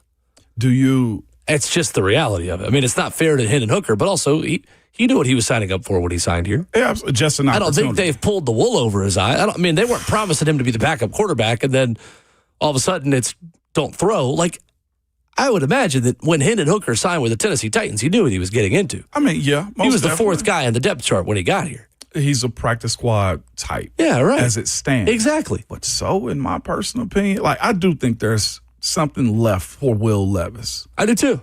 Definitely. That's why we're in this situation. But I don't know if what's left for him, anybody's going to be willing to trade for at this point, especially if he doesn't change his in-stadium performances. So what is the ideal scenario for Will Levis from the Titans' perspective? At this point, just get cut. No, that's the ideal scenario? I don't know if you could get something for him. You think? They got something for Malik Willis, and he was in a much worse spot than Will is right now. And look at Malik now. About Malik's situation that he's in. When Green Bay, was he traded or was he? He was traded. He was traded. Yeah. Malik was traded. I mean, we're talking pick swap, but I mean, it's better than nothing. Malik didn't have that bad of a tape, though, that Will Levis did. No, I'll push back on that. He did when he got traded here. Yes. Absolutely, he did. Absolutely, he did. What's Levis' As a Tennessee Titan, Malik Willis completed 53% of his passes for no touchdowns, 3 interceptions, and 5.3 yards per attempt. And the preseason games weren't all that much better. It's kind of murky. Credit to him for making the most out of his career with Matt LaFleur. But, I mean, it was not good while he was here. Yeah. It was not good. He looked more like a UFL quarterback, XFL quarterback than he did an NFL quarterback. Like, I remember that being the discussion of, like, does he need to go to the Memphis Showboats? Yeah. Because we were surprised when they got anything from Malik Willis. Yeah. That's 100% fact. And now he's the starting quarterback of the Miami Dolphins. Good luck with that. Nah, listen, I'll take 22 a year, 25 a year for that. Yeah. From Malik's perspective, I mean, Miami, good luck with that. The comment says, Levis can be good in a run-first offense. I think of Chargers. A lot of quarterbacks could. I know, but like... It's a big if. In the sample, in the small window of opportunity Levis got, I don't know what his specialty is still. And that's why when you look at teams that's trying to or that may want to trade for him, you're just going for the big arm and the competitive nature that he has, which is why I say if he shows that during these preseason games, who's going to take a flyer on him being, I'm going to say it respectfully, competent enough to be a backup quarterback for your squad? I think there are two scenarios where Will Levis has suitors in this league. Number one is what happened with Vegas and Aiden O'Connell last year. Mm-hmm. When Aiden O'Connell got, or was it Aiden? No, it was, or was it whoever got hurt at Vegas last year? Their backup quarterback. I think it was Aiden O'Connell. Yeah, I think you're right. It was whoever got hurt. That is who is going to all of a sudden now feel like they are overpaying. Yeah, he fractured his right wrist. I was right on that. Fractured his right wrist, sidelined him for the first half of the season. Raiders all of a sudden needed another quarterback. That could have been Will Levis last year had he been healthy. Yeah. You were looking at injuries to backup quarterbacks on contending teams that need a legitimate arm that could, in a pinch, start. Yeah. Or you were looking at contending teams who don't see what they like from their backup quarterbacks in preseason games. So I've compiled a list of those teams that I will give you when we come back. 615-737-1045. Ideal scenarios for Will Levis from the Titans' perspective, teams that might make sense to trade for Will Levis through preseason and training camp after this.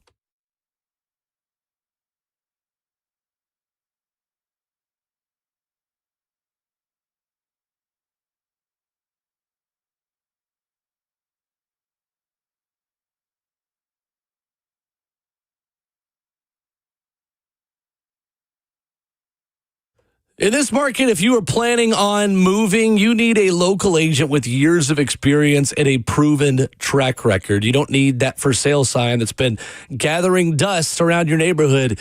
That doesn't happen with Bernie Gallerani Real Estate. What's up? It's Will Bowling. Bernie Gallerani guarantees to sell your home in 30 days or less, or he'll buy it. He's used to having to move quickly for folks who need to get from one home to the next. Maybe it's work that is forcing you to relocate quickly. Maybe you finally have found that dream home, but you need to have the peace of mind that your home is going to sell for top dollar. That is where Bernie Gallerani comes in. His team takes care of all of the little things and gets you that best possible value for your home. Check out Bernie online at BernieGallerani.com, or you can call him directly on his cell phone at 615-428-2644. That's 615-428-2644. Bernie Gallerani Real Estate, online at BernieGallerani.com.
What are the ideal scenarios for Will Levis in Titans training camp?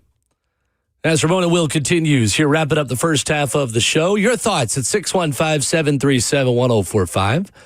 Brad Hopkins going to join us in just a little over a half hour. Comments open as well, as always, at the Evan and Bake Chat, Facebook Live, YouTube, Twitter, or Twitch. So we agree, Ramon, that there is a clear backup quarterback on the Tennessee Titans roster. That's Mitchell Trubisky, Absolutely, yes? 100%. Okay, 100%.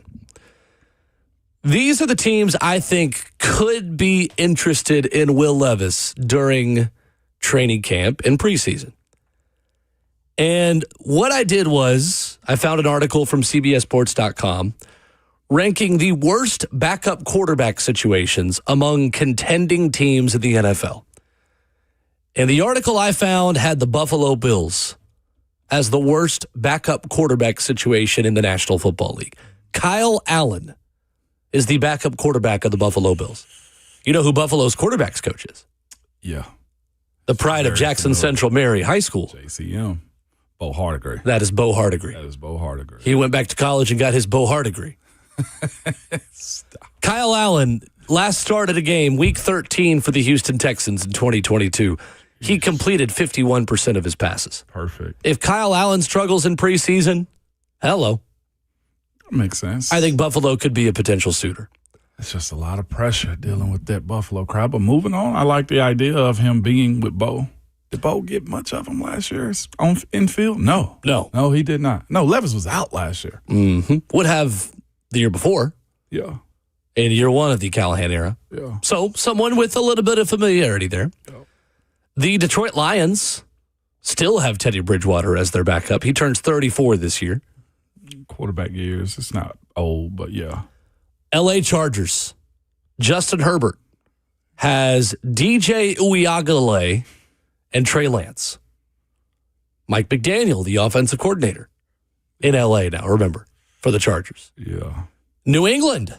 Maybe a reunion with one Mike Vrabel, who was carrying a puppy to the press conference podium last week at training camp. Bro. Shameless, Mike. Shameless. Bro. But well done. I respect it. And also You can't hurl terrible questions about mistresses reporting on the NFL when you're holding a puppy. And I mean, New England technically is unofficially, I guess, Titans North now as well. So it's a lot of familiarity. Absolutely. With him. And Absolutely. Vrabel seemed like he liked them. Tommy DeVito is the backup quarterback of the New England Patriots. Right there. I feel like you got to throw a little Italian in there. Tommy DeVito. Hey, what you going to do? He's a friend of ours. A friend of yours. And if you throw a touchdown, we'll give you a free everything bagel. Bacon, egg, and cheese. Hold a ketchup. Don't forget the gabagool. Hold a ketchup on the side. What we talking about? Speaking of New Jersey, what about the New York Jets? Also, yeah. Geno Smith, the starter. Cade Klubnik is the backup. Are they willing? For now. Are they willing to learn a little Cade? Who said Cade Klubnik? Who said he went to sleep and dreamed about being a Jet? I mean, he's winning. He did say that. You know what I call that, Ramon? A nightmare. Going to sleep and dreaming of being a Jet. Yeah. That's called a nightmare. It's called a nightmare. I got one. The other New York team has to be on there, right? No, Brian's. I don't think so. He's with the Giants. Brian Callahan. Former guy. This is a league built off relationships. Just saying. I don't know how much say-so he's got on staff. They got Jackson Dart. They're good. They're set. John Harbaugh also had a cringy intro presser. Did you see that with his team? It wasn't a presser. It was a speech to his team that was put on social media. Yeah, it was interesting. Never want him to give a hype speech, ever. I mean, I think I'd be okay with maybe the ones that aren't on camera. I don't know. Maybe he got a little camera shot. That was terrible. For real, that was bad. Look up John Harbaugh on Twitter, and you'll find it pretty quickly. It's everywhere. What about Pittsburgh? It's the island of misfit quarterbacks behind Aaron Rodgers in Pittsburgh. Between Will Howard and Drew Aller, Will Levis would fit perfectly with Will Howard and Drew Aller. He would. He had a good showing on that Thursday night game a few years back when he, throwing touchdowns as he's falling to his back. Like, he had a good showing. That was Will Levis' game. Oh, well, yeah. Will Levis, he's played. We could go back in the archives and find some good showings. It's the bad showings that are the reason why we're in this mess. Yes, I was trying not to have that conversation. No, well, that's part of it. I mean, Being too nice to Will Otherwise, Levis he wouldn't be available via trade.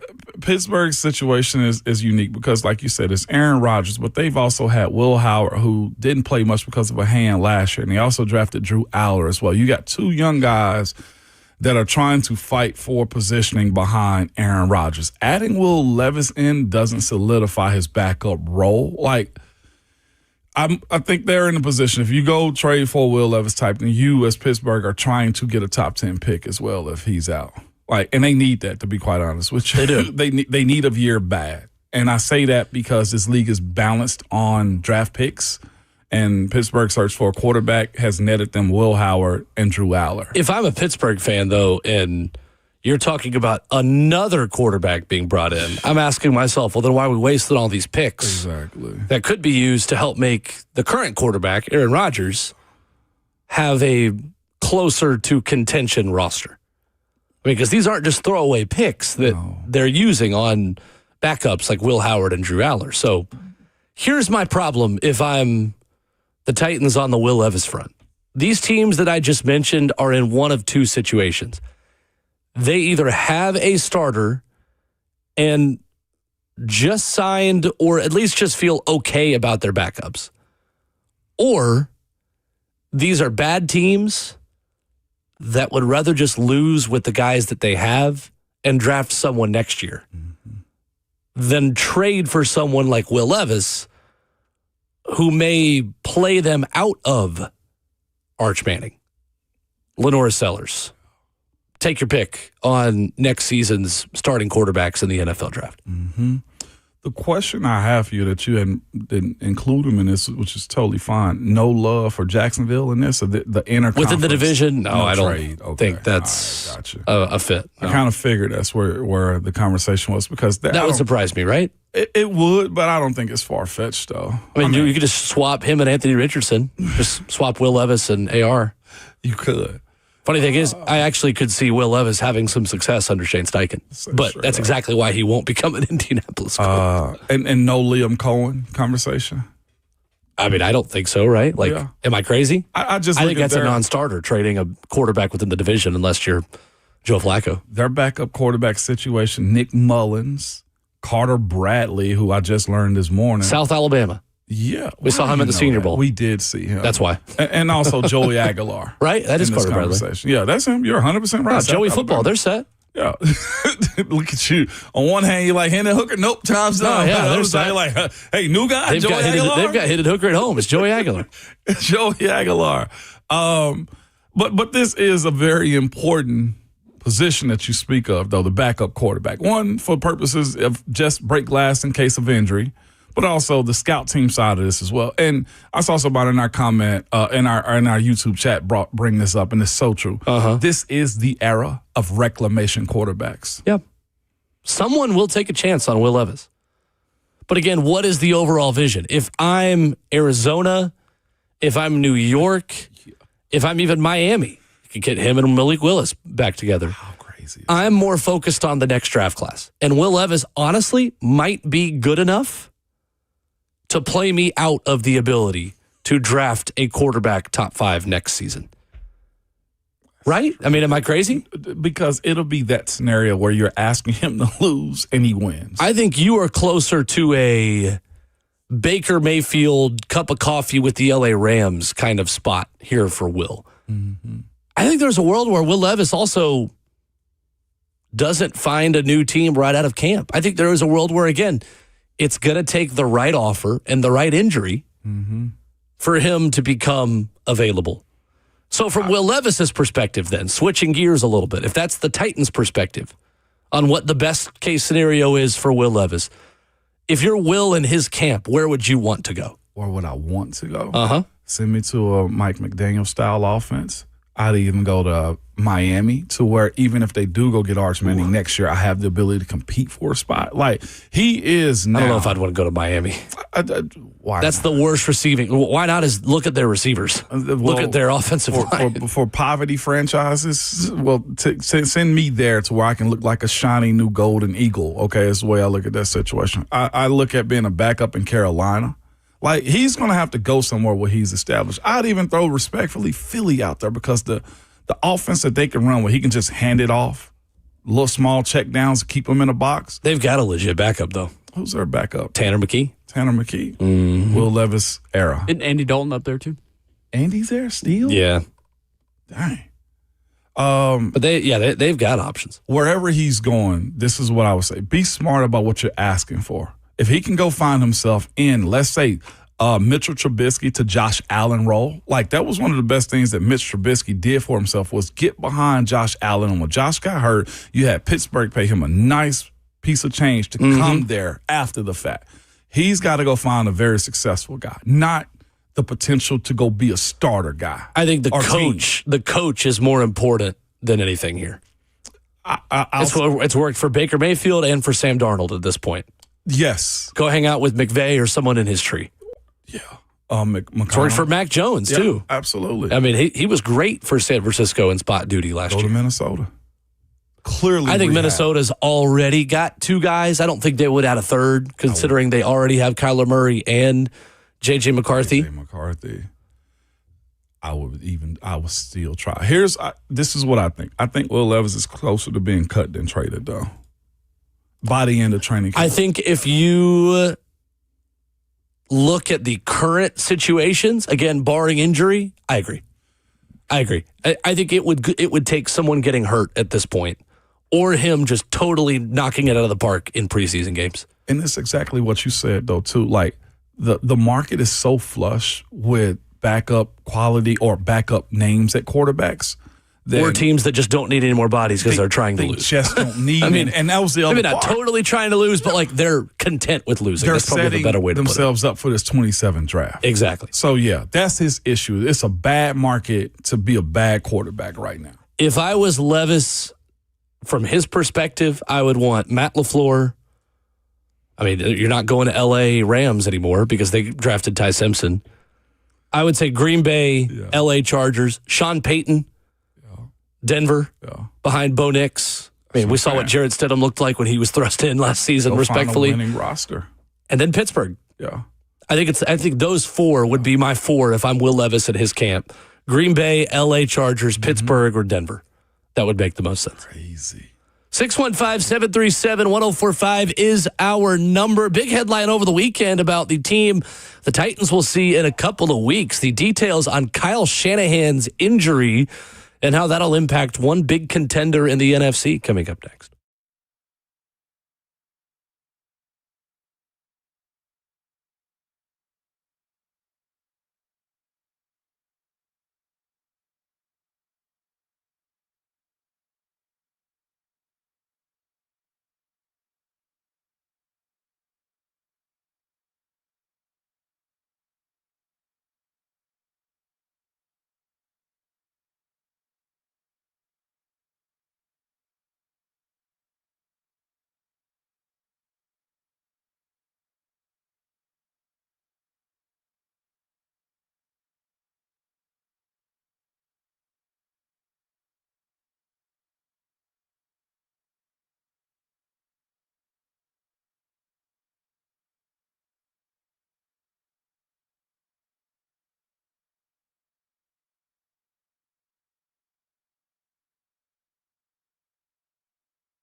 8:03. Good morning, live from the Circus Sports at the Mint Kentucky Downs studio. I'm Justin Hawkins. Titans football is officially back this week. Veterans will report to training camp tomorrow at the Vanderbilt Health Football Center. General Manager Mike Borgonzi and head coach Robert Saleh both will speak to the media tomorrow at 12 p.m. And then the first practice, which will be open to the media, will be on Wednesday. NFL news yesterday: the Cardinals and veteran quarterback Jacoby Brissett reached a deal to increase his compensation for 2026, as Brissett now gets a new one-year deal worth $15.5 million with a chance to get to $21 million with incentives. And Nashville SC's 10-match unbeaten streak, as well as their 5-match winning streak, came to an end Saturday night as they fell 1-0 to Orlando City SC. It's the first time since April 4th that Nashville did not get at least a point in MLS play. Nashville's back at it this Saturday in the nation's capital as they take on DC United at 6:30 p.m. For all your foundation repair and waterproofing needs, you got to go to USSTN.com. Breaking news at once on your home for the Titans and the Vols. This is 104.5 The Zone.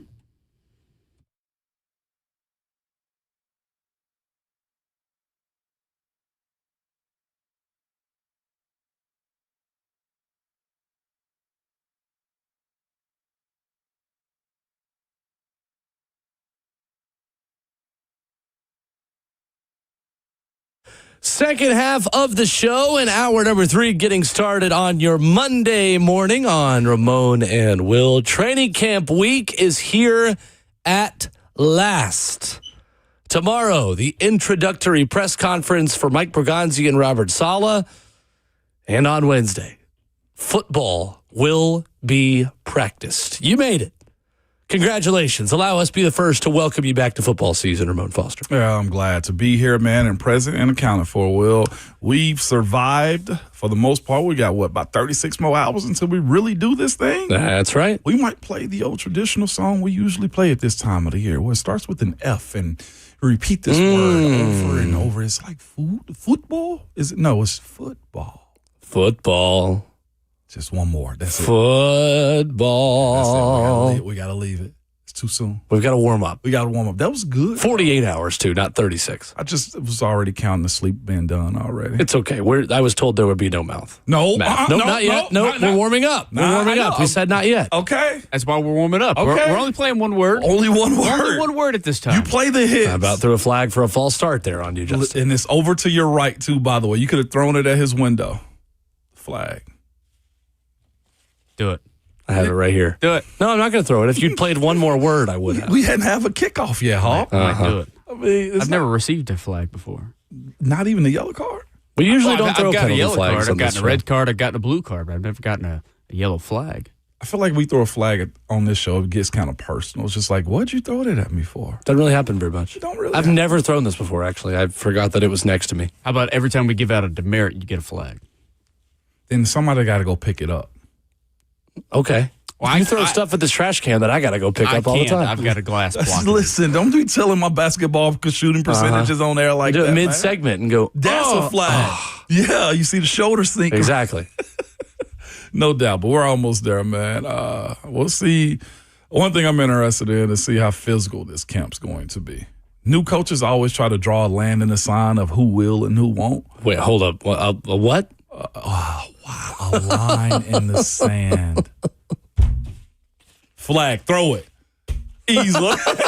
There we go. That's the first flag of the season. I'm so hype about it. I'm thinking about it. Ball's in your court, now to throw it at me the next time I mess something up. Wait about 30 seconds. It'll happen in a minute. A line in the sand about who will and who won't be a willing participant when it comes down to physicality. What was that word or sentence that I used? That's okay. There? Pull Buddy's perfect.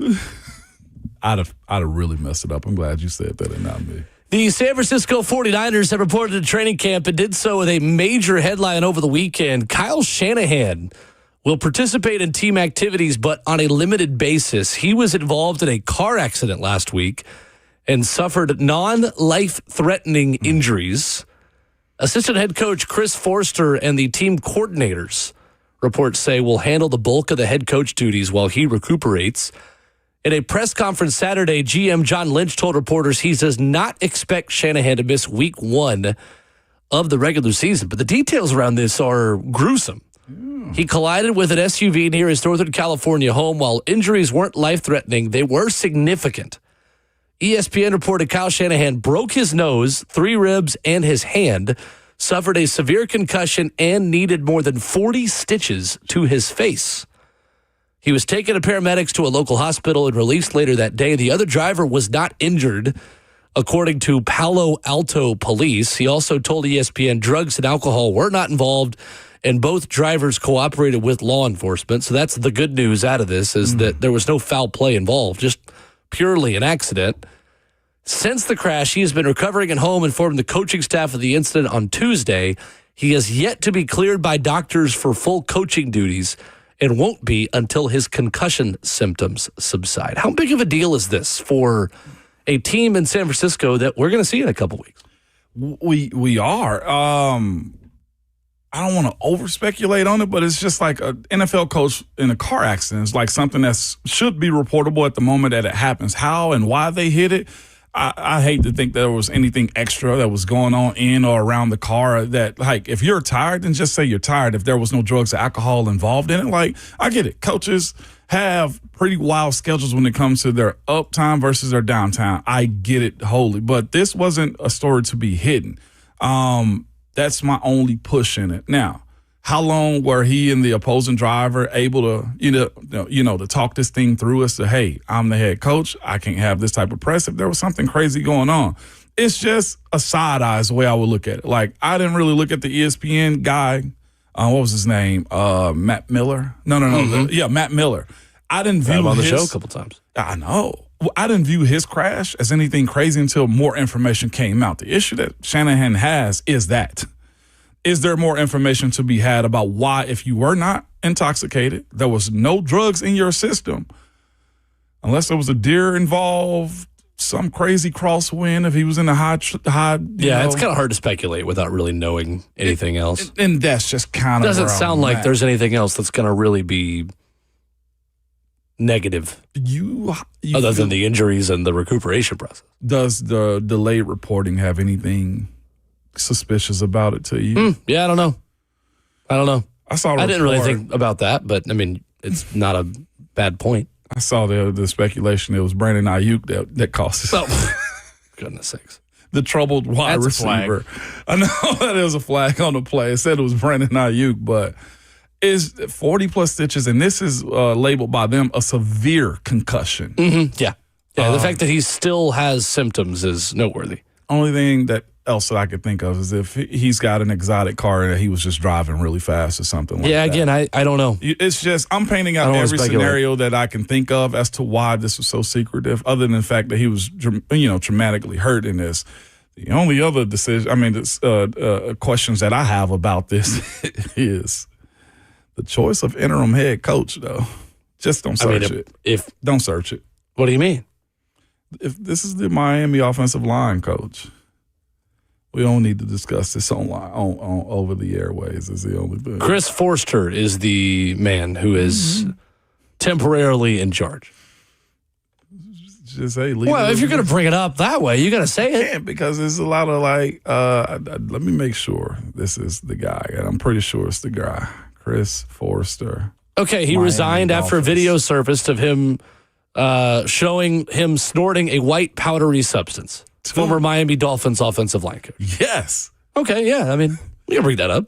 Okay. All right. Perfect. Then, if this is the leader of men, then we're going to have a great time. He resigned in October of 2017. Yes. 9 years ago. Yes. And I'm just looking at the situations like, hey, I'm not denying him being a good coach, but boy, talk about a checkered past that you have is now leading the way for an interim head coach role in one of the most important moments in training camp, that is. And I'm a firm believer in second chances, absolutely. But, man, I didn't realize that he would be put in this position again. Usually these coaches go away and don't show their heads again. I mean, just think it probably would have been Robert Saleh if he wasn't the head coach of the Titans. It would have, easily. To be the caretaker coach. Yeah. Yes, there is something wrong in playing in the snow, Duck. Don't be this way.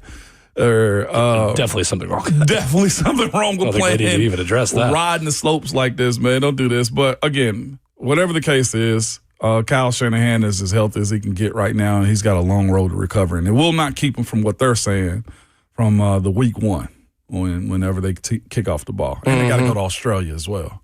They do. I wonder if he's going to have like a long scar down his face, though. Like, that's going to look real sweet on TV. Again, I have no clue. There's a lot more that we don't know versus know about that whole situation. He's Scarface now, if that's the case, if it is across the face. Well, speaking of resignations, a big story in college football this morning that North Carolina GM Michael Lombardi has been placed on paid leave. Andy Staples of On3 quote tweets the news and says, "Not sure I remember the last piece of college football breaking news where so many people, from fans to people in the football business, reacted with this much glee." They're happy about They this? are literally dancing on that man's grave. Fans and reporters and college football media. Yeah.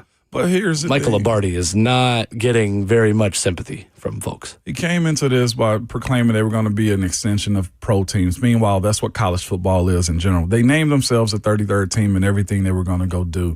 I just think this is just a warning to NFL coaches that want to go do the college thing. We've seen numerous ones get run off and vice versa as well. It's a different animal when you're dealing with college athletes. It's a different animal when you try to set these people up for success in a world that they hadn't been exposed to. It's their job as coaches, college coaches, to prepare them for the NFL, not immediately just say, hey, we're an NFL team, which is what they did. Your job also is not to run your college football program like an NFL team. Facts.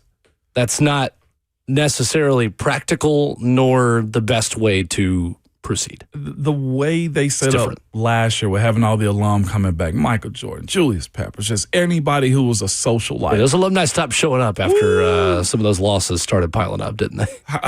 This it for Bill this year? Well, I'll say this. I think don't it's know. in. I mean, again, like, what do you expect to be if you're North Carolina? What are you asking for? Because, again, they have been less of a transfer portal program and more of a high school recruiting, slow burn. We're going to take our time with this. Okay, well, if that's the case, then at what point then does that bill come due, for lack of a better term, bill? I think soon. Come due. Especially when they got more off For fans, I think it's due now. You know what's embarrassing? They got more off-field stuff from coaches than they do players happening right now, and administration. In football, they definitely do, yeah. Definitely. Mm-hmm. That's what's most embarrassing about it, is the leaders of that team got girlfriend issues, clearly administration issues, and lack of coaching issues when it come down to Bill Belichick. And I know he's trying. Bobby Petrino's their offensive coordinator now. Oh, yeah. So coaching staff isn't allowed to ride on a motorcycle. God, I was just right there. I was about to say something about tandem motorcycles or something. Josh Edwards writes for CBS, puts on Twitter at EdwardsCBS. Please welcome Scott Pioli as Carolina's new general manager. Meaning, who else as an NFL lifer GM is now going to be the new GM of North Carolina football? Please welcome Bill Polian as the new general manager. What's even more flagrant is he gets paid to go away as well. Oh, we love doing that in college football.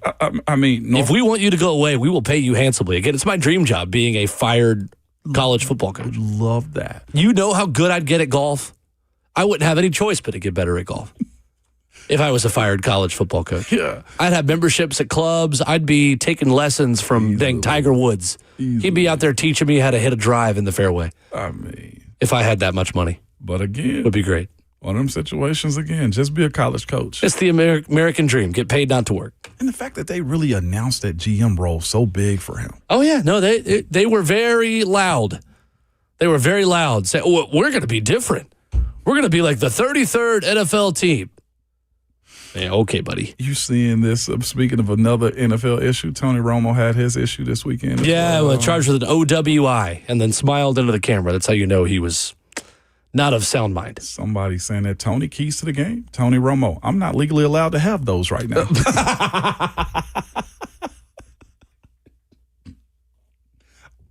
I wish I still had the flag next to me. Brad Hopkins joins us coming up next.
Ramon Will rolls on hour number 3 of your Monday morning. He's Ramon Foster. I'm Will Bowling. Welcoming in Brad Hopkins, former Titans tackle, Titans radio sideline reporter. Brad, happy training camp. Good morning. Good morning. And happy training camp to you, too, as well. Which one of y'all got 2 phones? That's all I want to know. Which both of us together, we got 2. Together we do. In college, I had 2. I had a Sprint and a Nextel because I needed Why the does chirp. that not surprise me, Ramon? Why does that not surprise me that you had 2 You phones wanted the in chirp? college? I needed the chirp. It was the Exactly. coolest thing going. Did you have a chirp phone?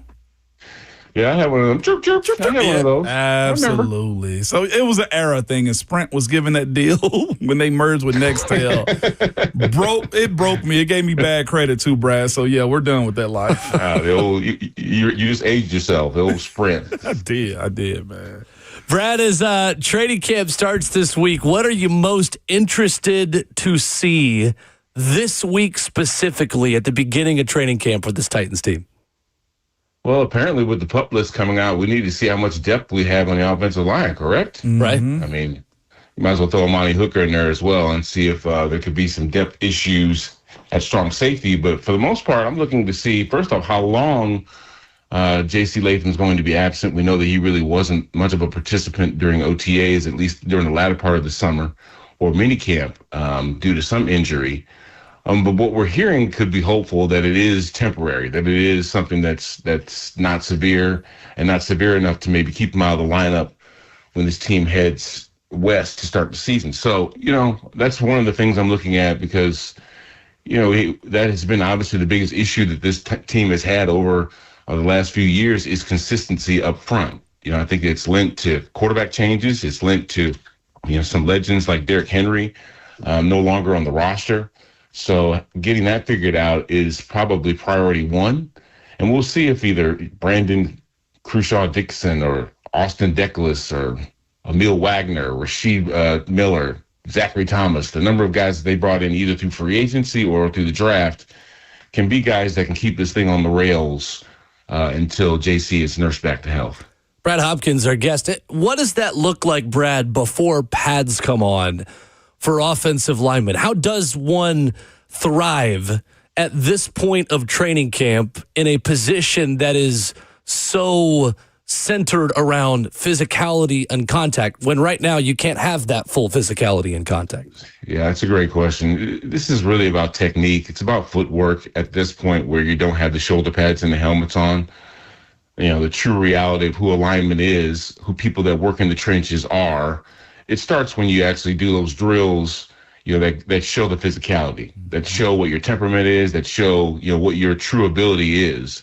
And Ramon, you can speak to this too. Just when you do one-on-ones and pass pro, when you do 9-on-7, when you do goal line, and you're working on leverage, and you're working on hand placement, head placement, things of that nature, that truly gives an indication of what you actually are. So as the veterans join, I think it's on Wednesday, and we really start to see the live bullets fly, we're going to really get a true idea of what this line is going to look like. As a matter of fact, what both sides of the football are going to look like, because they're going to be working extensively against each other until joint practices. So, you asked the question about what you can do before pads. Basically nothing. Just make sure that you've got technique down, the things that you're supposed to be working on. Footwork is important, right? Spacing, those kind of things. But for the most part, the true measure doesn't happen until later on this week. Joined by Titans alum Brad Hopkins this morning. Brad, the question I have for you, man, is where you started off with as far as the offensive line. I've been of the mindset, like your first year in the league is an intro, second year is the adjustment, and the third year there's an expectation that, hey, we have this understanding of what I'm supposed to do with my job. And that's kind of where J.C. Latham is right now. Brad, how do you kind of view him and this opportunity this year and really trying to solidify himself as an NFL tackle? Like, do you see it as that way? And where do you see, his improvement in watching him over the last couple of years need to be? Well, I need to throw another caveat in there. Unless you're in positions like I was in and like what JC is in, you don't have those ramp up moments. Right. You're thrown into the fire and expected to perform immediately. Mm-hmm. Now, we know that there's some questions, in the first year at left tackle, how consistent he could be. They moved him over to right tackle and tried to address left tackle with some free agency. But for the most part, when you're drafted as high as he was, when I was the 13th pick, I started as a rookie. Yeah. And that meant that I had to get myself up to speed as soon as possible or someone's going to get hurt. And that's the case with JC. He's a 7th-round pick. There's a lot of expectation that comes with being picked that early, right? Yeah. And so I think that it's a shorter timetable for guys that are in that conversation just because there's expected, to be able to make that jump from college to the pros almost seamlessly and then get yourself going to where you feel like a veteran. Even youngsters that start have to have the confidence of the guys around them. And that's where he's at right now. This is a make or break it year. Either the Titans are going to feel comfortable about where they are at right tackle and don't need to consider anything, to address on that side of the football, or they're going to be looking at this year's draft for somebody that's going to replace him. And that's just the reality. Mm-hmm. Yeah, I really like JC. I think that he's a great dude. I think he's got a lot of ability. He's probably more right tackle-esque than left tackle, and so he's probably found the right position for him. Health has obviously been an issue this offseason, and he's missed a lot of time. Yeah. So he is behind the 8 ball a little bit, but that doesn't mean, fellas, that he can't make the adjustments, that he can't get himself up to speed before, things really get heated here. Because Cam Ward's going to need the best version of this offensive line to be able to develop Brian Daboll's offense. And if they have any sort of hiccups, it's going to be felt. Mm-hmm. And that's kind of been where Will and I both have been. Like, we don't know if it's a hand, a shoulder, a hamstring, a hip. Yeah. We don't know what the injury is. So I'm going to be slow to speculate on it, but he needs a big year and a great start, too. And that's the other side of the conversation I want to have. Like, I came into the league as a tackle, Brad, and then quickly moved me to guard, okay? Because there's a different beast. When you're in the NFL, that college adjustment from, guys that may be 18, 19, maybe 20 that you're going against, now you're going against a guy like Daniil Hunter or a prime elite rusher like Will Anderson. Brett, how quick of an adjustment or how quickly did you learn that, oh, crap, this is different with these edge rushers in the NFL to where I guess JC's still learning that? Yeah, those guys for me were Wilbur Marshall, Sean Jones, Will Fuller, dudes that were Pro Bowlers, dudes that had kids that were half my age when I got into the league. So I completely understand what you're saying there. And, when Trey Hendrickson's lined up across from you, you better know what you're doing. Mm-hmm. You know what I mean? Because he's seen youngsters like you. He's dressed them up, dressed them down, done all the things that can embarrass a guy. And that's when you just really have to, what I did? I immersed myself in the technique that I was taught. There's a guy named Mike Munchak that poured so much into me, not only as my former teammate when I first started, but as my coach for the remaining years. And you remember Munch. Yes. Ramon. Yeah. I mean, if it weren't for him, if it weren't for playing alongside of Bruce for 10 years, I don't think I would have made it. So they say if you fall out of the boat, you're going to hit water. Well, that's exactly what happened with me. I had some guys around me that had done it at such a high level that I had no choice but to learn and really build up my effectiveness early. So unfortunately, JC doesn't have that kind of he doesn't have that option. You know what I mean? Yeah. He's kind of on an island himself, literally, because you're not learning from guys that have done it the right way and are consistently teaching you, the right footwork and really making you accountable for where you need to be. And that's what the difference has been on this offensive line. Is you got to have one dog. You got to have a guy up there that just sets the tone. Now, I'm thinking that might be Peter Skoronski, but he's just a young guy in himself, but with a lot of potential. I think he has a high ceiling. And when you can set the tone up front by having guys like that and surrounding Peter with more talented players like that, now you've got the resemblance of a line that that plays for championships, because that's where it starts. And, Ramon and I aren't trying to toot our own horn, but stuff don't get done unless we're good. I'm telling you. That's just the way this thing works, man. It's absolutely just the way this thing works.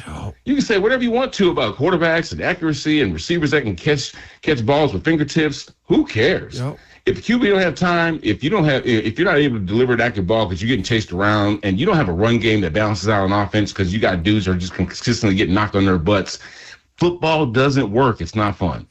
Brad, real quick, just to jump on the back end of that, too, that is one point, though, too, that I want to be fair to JC, to Peter as well, as those who are your premier guys. And Dan Moore was brought in to try to help facilitate that. But that veteran leadership, as you said, that safety net, right, is important for young guys because they can tell you better than coaches sometimes about, hey, it's going to be all right. Just do this, this, and this. And that's what JC and Peter hadn't have. Peter seemed to have learned this. Peter Skoronski and has become a better pro. Now he's making top 10 list names around ESPN and stuff. But JC doesn't have that. And that is a part of the game that we don't speak enough about, is what veterans can do to help young guys continue their careers. And you're right about that with Munch and with Mike. Football is about breaking another guy's will. It is about intimidation. When that bus pulls up at the stadium and dudes start getting off, you want the biggest, ugliest, meanest looking cats to step off, because you want your opponent to be fearful of what they're about to experience for the next 60 minutes. And it starts up front, man, because the big uglies, and I'm using that loosely because Ramon and I both find very handsome out here, okay? Yes, exactly. But the point is, you want the most intimidating cats to step off, because you want that defense to know, hey, it's going to be a long day for us. Right. These cats come to play. They're nasty. They're mean. They're violent. And that's what football is about. And when you have guys that are questionable up front, that's the identity of your team. Mm-hmm. You know what I'm saying? So we got to get some proverbially ugly cats up front. Well, when we all get off the bus for Titans games this year, Brad, we'll just make things look a little bit nicer. So if it's ugly in front of us, we'll class up the joint again. On the way out, thinking about this system, Brad, and the way Brian Daboll and Carmen Brasillo can help Cam and help these protectors as well of Cam up front, how does this system, with maybe more protection by committee and just less one-on-ones, how much can Brian Daboll help this offensive line be more consistent, maybe than the previous systems and schemes that have been in place? Yeah, that's a great question, Will. Slide protection used to help us because we were blocking spaces and not individuals. That helps. It does help your weakest blocker, because you're sliding to help that guy. And then usually if protection is an issue, you'll have a running back or maybe even a tight end chip on his way out. But I think from Brian Daboll's play calling standpoint, you're going to have to feed underneath. You're going to have the intermediate routes to 2 and 3 step drops. Ball comes out quick. Let your playmakers start making things happen within, say, 10 to 15 yards. The luxury will be if you can have explosive plays downfield, get Carnell Tate on some go routes, some post routes, and let him challenge the secondary. But that does take time to develop, and you need a good pocket to be able to do that. So if that's an issue, if they're trying to protect, the guys up front because they're not quite up to speed, then you have to do the stuff like, even roll in the pocket. You know what I'm saying? Mm-hmm. Run game is paramount. So I projected Tony Pollard rushing for 1,000 yards almost out of necessity, guys, because they have to be able to run the football this year. And Brian likes to run the football, so that's one thing. But you've got to have the balance of an offense and also just a quarterback that's smart with his decision-making, gets the ball out of his hands accurately and quickly, therefore the defense doesn't have a chance to set. Here's an analogy. When you got long-range missiles, one thing that affects a long-range missile is if you can move up out of range of the missile, right? Well, that's what 2 and 3 step drops do. Still letting these defensive ends scream upfield and tackle your quarterback 7 and 10 yards deep, causing those bad plays to happen. You got to have a guy that can not only step up in the pocket and deliver an accurate ball, but someone that knows where he's going with it and get it out quickly. Right. I love it. Great stuff from Brad Hopkins at B_Hop72, where you get him on Twitter. Brad, football is back. Welcome back. Excited to watch some football practice with you this week, and excited to have you on Titans Radio. We're pumped. No. See y'all at the facility. Yes, sir. Brad Hopkins, kind enough to give us a few minutes this morning talking a little Titans training camp. Real good stuff. I think the system part of things is a big deal. It is. Because personnel doesn't just protect the passer better purely on the offensive line. Mm-hmm. Better wide receivers help you protect your passer better. Better quarterback play helps you protect Cam Ward better. But a system that could be a bit more quarterback and offensive line friendly, Ramon, that's something that you and Brad have both talked a lot about, that I think they're banking on this year to help this offensive line perform better than it did last year. And that's where bringing in Brian Daboll, like that experience, right, that he knows how to call in-game moments. Like you don't get to 3rd and 7 and don't have a plan. You expect him to always have a plan because he's done this for so long, and the fact that he's learning Cam. And the other part that Brad brought up is crucial as well, is a balanced run game. Like we look at the numbers that quarterbacks have, and you say to yourself, oh, man, we want that. But it starts with having at least the threat of running the football. And Brad was 100% correct on that side of it. And finding this identity, that is a conversation in itself, too, about the offensive line leadership. What's going to be their storyline this year? And will they have and that's a side that I know Brad knows and I know well as well. When will they get to the point to where they feel confident to be as nasty as you need them to be? Like, it doesn't just happen. You got to have moments of success that gives you that cockiness to be like, yep, we're going to go step on their necks this week. And they've got a hard defensive line to battle against every day in training camp, too, that's trying to knock down that confidence. That's the balance of training camp. I think that's going to be the tough part for us watching this camp. I think with the potential that this defense has, if the offense struggles, maybe it's just because the defense is pretty good. Maybe. We don't know that. Sometimes we've said that, then the season starts and neither side of the football is all that consistent or all that great. But I am a believer in this defense having some potential. I'm over there. I balled up 3 HLs. They're itinerary. You're doing your stress ball to throw now into the trash can. That's exactly what it's turned into, a stress ball. Where's my penalty flag? Because you brought that up, and I immediately was just like, God, I'm gonna hate having that conversation because the defense might body the offensive line. I don't want to say they're expected to, but there is an expectation that the defensive line may jump out front. When will the offense start to punch back? And I guess that's just when do they decide to punch back? Do they punch back? I mean, I'm sure they've decided they would like to now. When are they playing well enough and consistently enough? And when do you have a good enough 5 up front that can consistently keep this defensive line at bay through training camp? I don't know if that will ever happen. I was just going to say, because what's most important this year? Both sides are. You want the defense to be really, really good, but you also want this offensive line to be in a position They're where both you feel important. Yeah, I don't think one's more important than the other. Well, your hope is that the defensive line is so good and baptizes you by fire on the O-line so well that they're better for it and they can better protect Cam Ward because games are easier than practice. Bro, why does this stress me out? I don't know, actually. That's a really good question. Let me think you don't have to block them. You get to watch them up there with me on the terrace and talk about it. But, like, it's and broadcast the games. It's good for Which we're going to be doing soon. Everybody involved. If this group takes a step. Training camp. And the stress that I'm having right now about it is I don't know if they're going to be able to see it. If we'll be able to consistently see it. Because the other side of the coin is this. If the offensive line gets so good, then do you have higher questions about the defense? Like, what is the ebb and flow that you want? And that's what you want when it comes down to training camp. Balance. Defense gets it, offense answers back. You would like for it to be a give and take day to day. Because it's so hard also to put an offense together fluidly.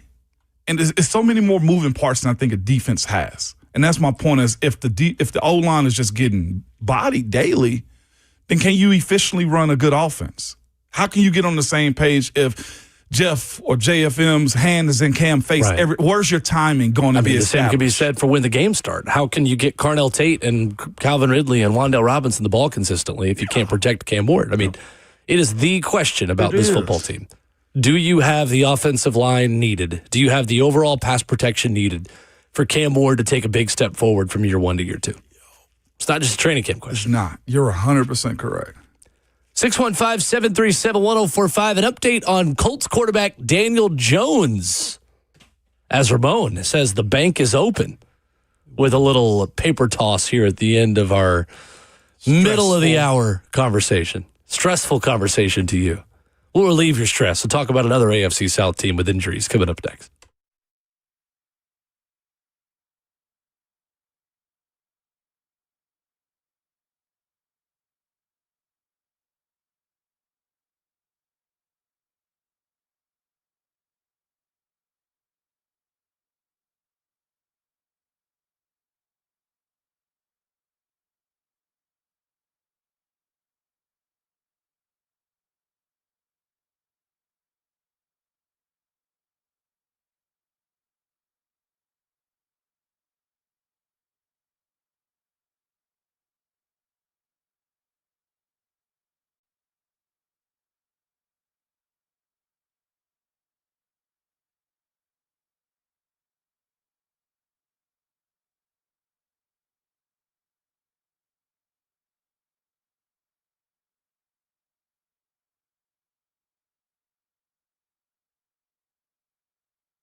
Wrapping up hour number 3 on Ramon and Will. There was a piece at ESPN.com from our friend Bill Connolly. What ifs for college football contenders? Things that have to be positive answers to the what if questions in order to be good.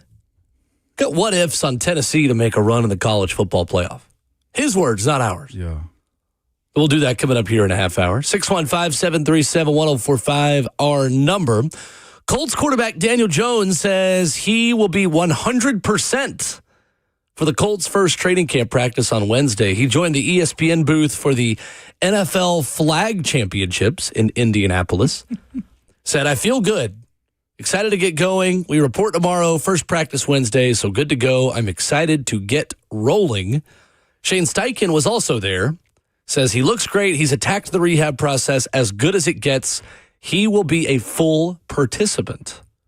Daniel Jones, after an Achilles injury last season, he signed a 2-year, $88 million contract this offseason to remain with the Colts. It's so good to be fired college coaches and NFL quarterbacks, baby. Do you believe that he will be 100% this quickly removed from a torn Achilles?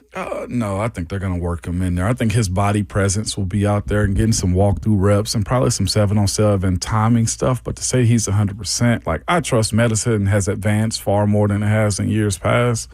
But that's a daily monitor is the way I look at how they're going to watch him. Like, they'll be daily watching just to see how much they can ramp that up. It'd be smart to do that because adding as violent as you got to move on the football field, plus the added weight, like, has he also been training with shoulder pads on and cleats? You know what I'm saying? Like, just that side of it as well. I think week 1 he should be good, but not beginning training camp. How surprised would you be to see the Titans finish ahead of the Colts in the AFC South this year? I'd be kind of surprised. I'll be real with you. I would say pleasantly surprised, but not shocked. I think the Colts are vulnerable. You think they are? And I think the Colts are nearing the end of this regime. I think if things go south, Chris Ballard's out, Shane Steichen might be out too, and you could see Indy do a full reset considering the contracts they have right on the doorstep of free agency, from Jonathan Taylor to Quentin Nelson. I am down on the Colts. Okay. I'm down on the Colts. I'm not completely down on them. Why is that? But one, because you know how I am about Daniel Jones. I think he's a very good quarterback. Yeah, you were down to have him come here if the Titans were trading out of the number 1 pick last year and taking Abdul Carter. That benefit. Back when that was still realistic. When it was real. Yeah, that benefit it showed up last year with them. I mean, they tumbled bad when Daniel Jones was out of that lineup as well, too. They were in a real good spot in the AFC, definitely in the AFC South side of this until he got injured. Their coach, Shane Steichen, he's fighting for his job. It's a matter of how he handles the pressure of keeping Daniel Jones in line. That old line, I mean, as long as they got Jonathan Taylor, they got a threat, most definitely. I'm just interested to see with them sending Michael Pittman Jr. away, do they have the receiving core to actually be good? And where's Sauce Gardner as well in his recovery? Yeah. So they got questions. I'm with you. Like, it's fragile, most definitely with the Colts, but they got some good bones about them. I just think Daniel Jones was a one-hit wonder. I think last year was as good as it will ever get for him. And I think especially this year coming off of injury, Brayton Smith is a big loss. They're going to try to replace him, and he is now a Houston Texan. I think as big of a loss as that is for Indy, I think it's a pretty big addition for Houston. And he's not a all-pro level tackle, but, I mean, he's just serviceable. He's fine. Very much. Brayton Smith is, I would say, around league average in terms of right tackle play in this league, and you could do way worse, as we have learned and as Houston has learned as well. Jalen Travis, the guy who's kind of penciled into that right tackle role for Indianapolis, a 4th-round pick out of Iowa State last year. The number that still stands out to me about Daniel Jones from PFF is how good he was under pressure last year.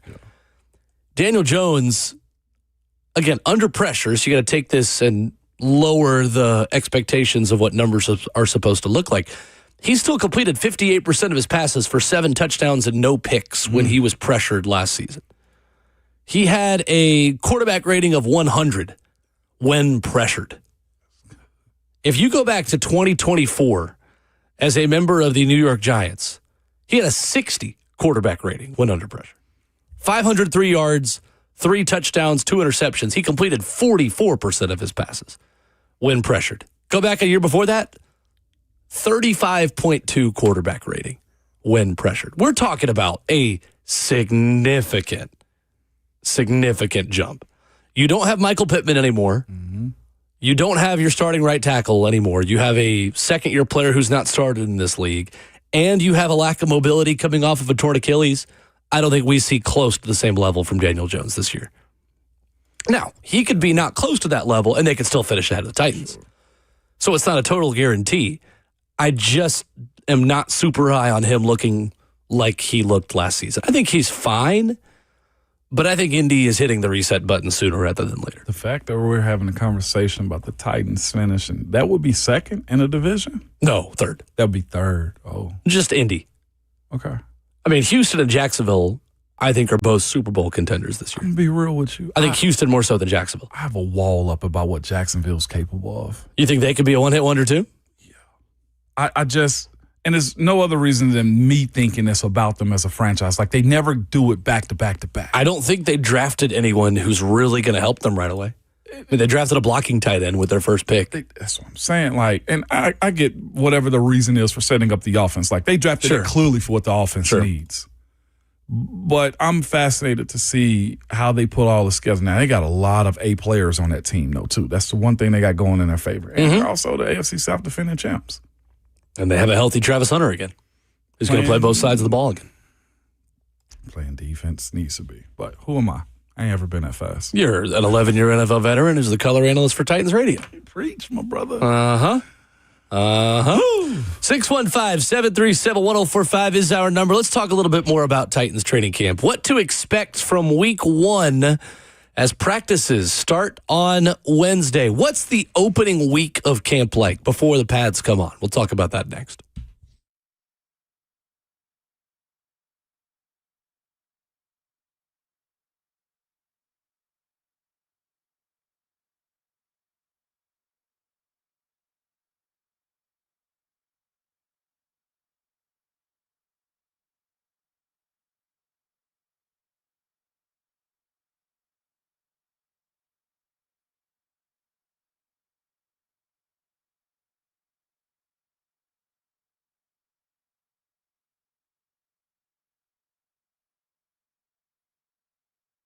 For over 50 years, Brentwood Jewelry has been proudly serving the Brentwood community with exceptional style and exceptional deals every day. What's up? It's Will Bowling.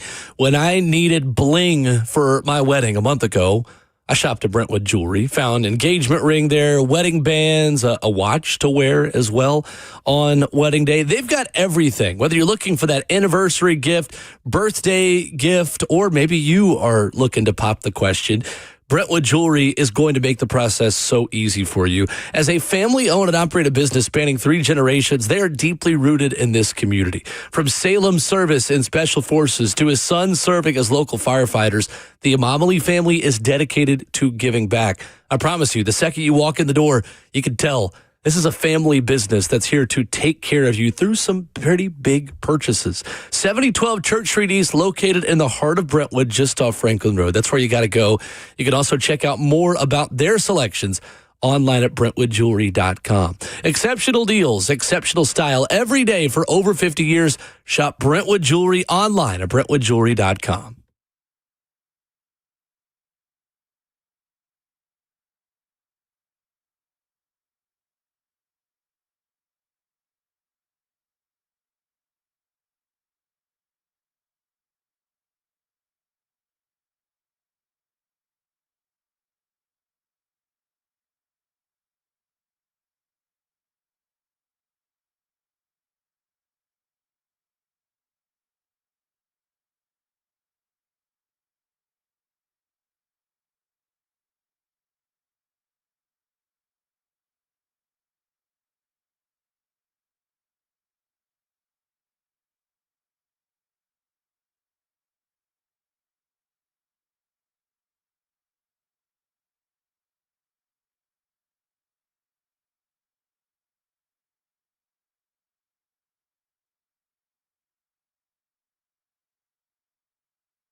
9:04. Good morning, live from the Circus Sports at the Mint Kentucky Downs studio. I'm Justin Hawkins. Titans football is officially back this week as veterans report to training camp tomorrow at the Vanderbilt Health Football Center. General Manager Mike Borgonzi and head coach Robert Saleh both speak to the media tomorrow at 12 o'clock.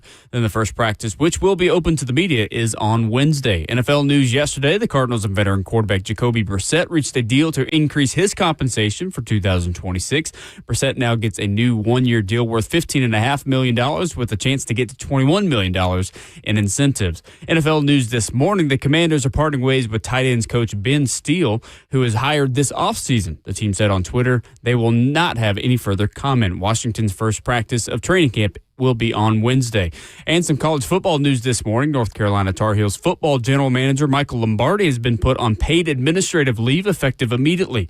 North Carolina will play TCU in the Aer Lingus College Football Classic in Dublin, Ireland on August 29th. For all your foundation repair and waterproofing needs, you got to go to USSTN.com. Breaking news at once on your home for the Titans and Vols. This is 104.5 The Zone.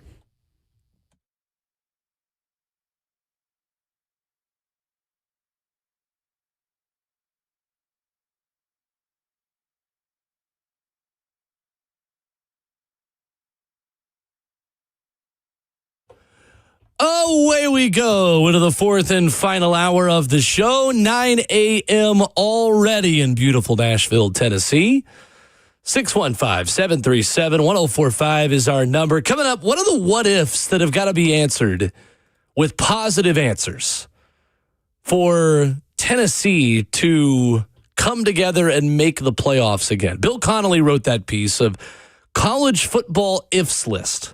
How title contenders can come together. He has 4 what-ifs for Tennessee. And we'll tell you the other teams in the tier as well, with the Vols entering the 2026 season. Your phone calls at 615-737-1045. Ramon Foster, Justin Hawkins, Will Bowling. Training camp. Yeah. Football. Let's do it. Wednesday. We're officially out there on Wednesday as well. We are broadcasting the show live Wednesday, Thursday, and Friday at Titans training camp this week. Yeah, let's go. The weather should be fine this week as well. It's a great intro. And honestly, just being able to see the team kind of come together. I'll be out there for most, if not all, these practices too. So to see the build-up of what this team's going to be in 2026 is exactly what I think everybody needed at this point. We'll both be there for all the practices and have all the details and reports and not instant evaluations. How about that? Yeah, let's not do that this year. Unless we're talking about the backup quarterback situation again. Sure. Yes, man. What is the first week of camp like? What is the workload for players that are just getting back in town and getting ready to head to the facility for report day tomorrow? Just a reintroduction into the game. I think anytime you take a break away from football, you find yourself finding ways to get back into the swing of it. It is, of course, the forearms, I think, for most guys, if you play in the trenches, are going to be sore. Getting used to that again. Moving daily in cleats, that part of it. Getting back on a schedule where you're responsible for other people at your position and yourself in the performance of it. And just mentally being engaged into the day-to-day grind of what training camp is. That's the first week of it. After that, it's the intro back into pads. You know, I think they got about 5 practices before they put pads on usually. And that, to me, is usually the first week. How can I get off the bus running with some positivity? Am I messing up? Am I conditioned well enough? And where's my level of soreness day in and day out? That's usually the biggest gripe for most guys, especially when it comes down to the feet. Because it does start to be like different type of movements and not just running and sprinting. You know what I'm saying? You're not just hitting the weight room daily. Where's your body at going into it? That's always, I ain't going to say it's fun. But when you start to recognize, like, oh, I'm getting in the football condition. Like, how long does that take? About close to 3 weeks, if I can be real with you. Okay. It's longer than you think. You catch your stride for the most part, but when you have one of those closer to simulated hard days where you're either doing goal line and you survive that, you start to feel better about what your process of being in football shape is. So I say about 3 weeks, which is about where most of the time the first preseason game is. Goal line meaning short yardage? Short yardage plays? Okay. The hell on earth day is what I like to call it. How quickly does that happen? Like, does a coach try to baptize you by fire and have a hell on earth type? Usually 10 days in. Now, the way training camp's set up, you got, of course, the ramp-up acclimation. That's about 5 to 6 days. And then it's the shells. Then it's full pads. About 3 days into the full pads era of practice, it is all the install has happened. Mm-hmm. You're a few days probably away from the first preseason game, and it's usually on Family Day. So let me know when Family Day is. That's when it's hell on earth. We're going to break you in front of your children. That's exactly in front of your wives, in front of your women. We're going to break you. We'll give your kids ice cream. Yeah, we'll have food trucks out back, but first they're going to see Dad cry. They're going to see Dad cry, get pushed back, and have his coach fussing at him like crazy. But it's about 10 days in is when that short yardage goal line day is. What kind of training camp do you think we're about to see from Robert Saleh and his coaching staff? Physical. Yeah. Yeah. I think there's so many. Yeah, there's so many positions that have to be proven. All we know from players so far that we've spoken to on this show is when Jeffrey Simmons was on the show a few weeks ago at his golf tournament and said, John Franklin Myers and Quentin Williams told him, be in the best shape you have ever been in for a Robert Saleh training camp. I can see that. The ones, especially for the D linemen and the way Aaron White Cotton coaches them. Oh my gosh, I would hate to get yelled at by him. He's a professional yeller. Do you hear me? He does it well. He doesn't miss a beat at all. But that's the reason, like, when you're really trying to change the minds of this team. We talked about it last week when watching the quarterback series on Netflix about Cam. Like, becoming a winning franchise starts with a mentality.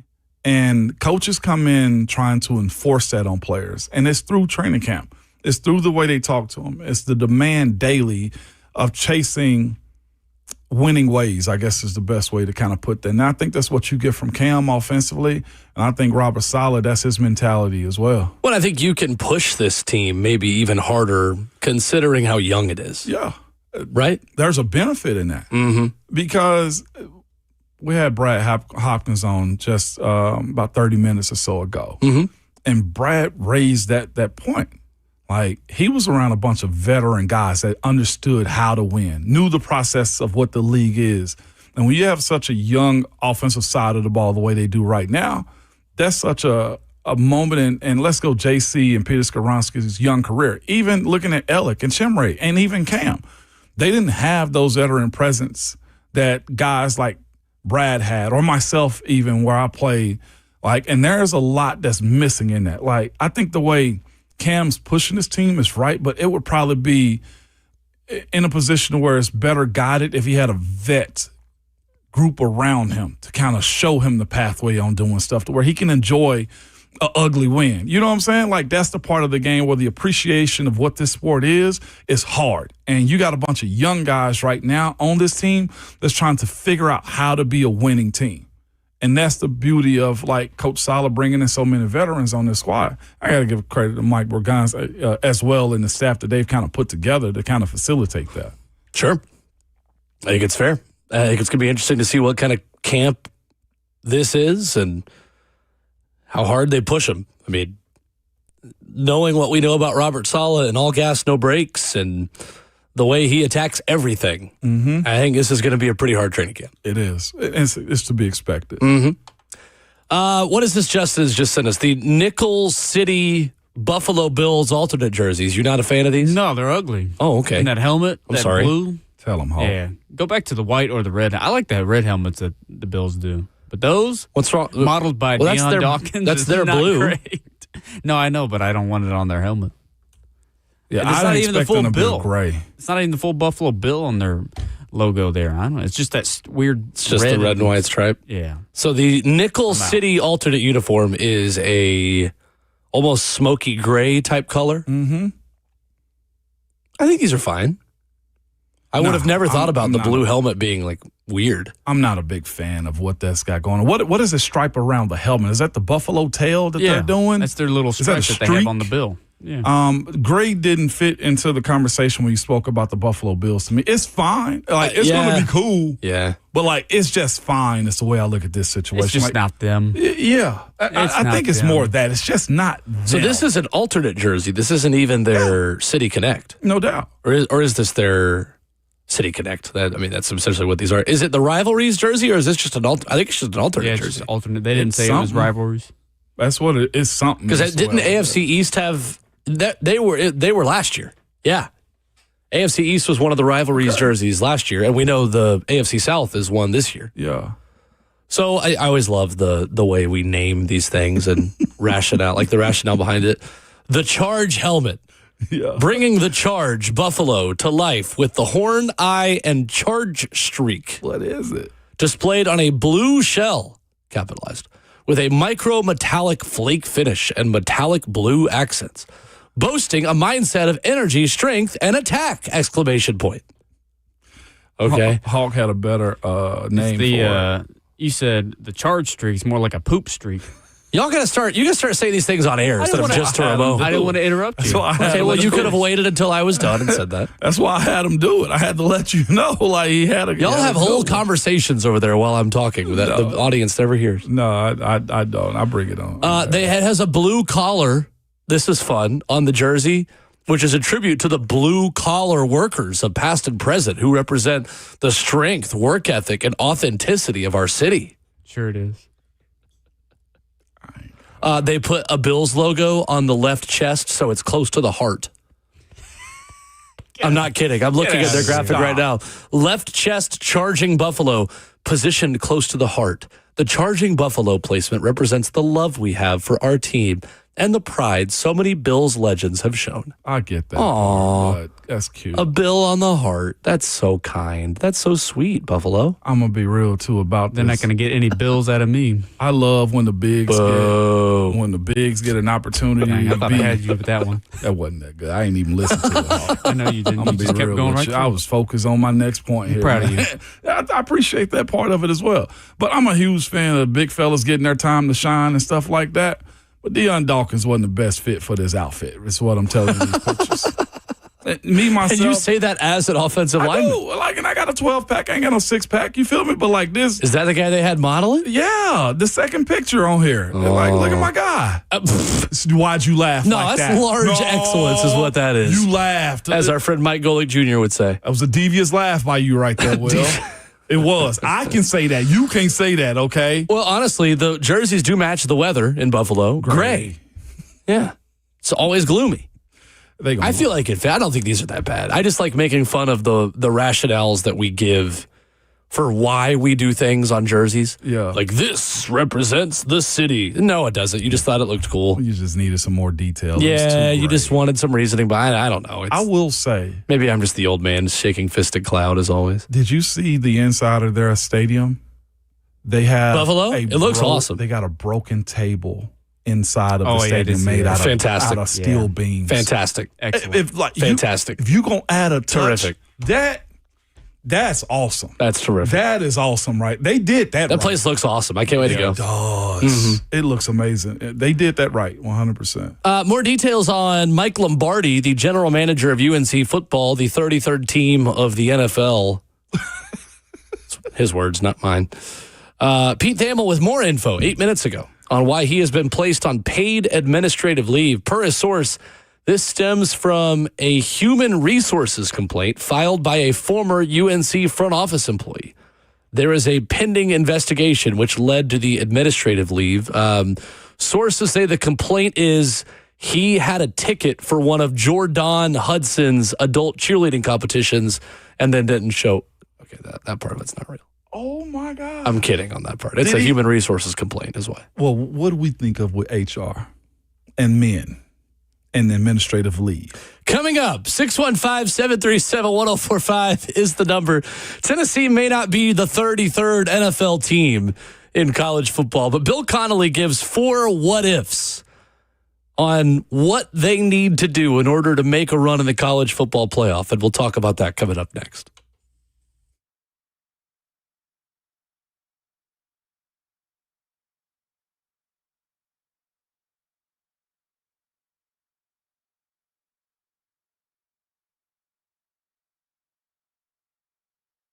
It's Ramon Foster for Hiller Plumbing, Heating, Cooling, and Electrical. Good people, we hate dealing with those issues whatsoever, whether it's your plumbing, your HVAC, or electrical. I thought I was going to have an electrical issue last night with as much lightning we had in Sumner County. Kind of lost a little power last night, but it wasn't a Hiller problem, okay? It was somebody else's. But most of the time, you don't know what it'll cost you if it'll get fixed right, or someone's just trying to sell you something you do not need.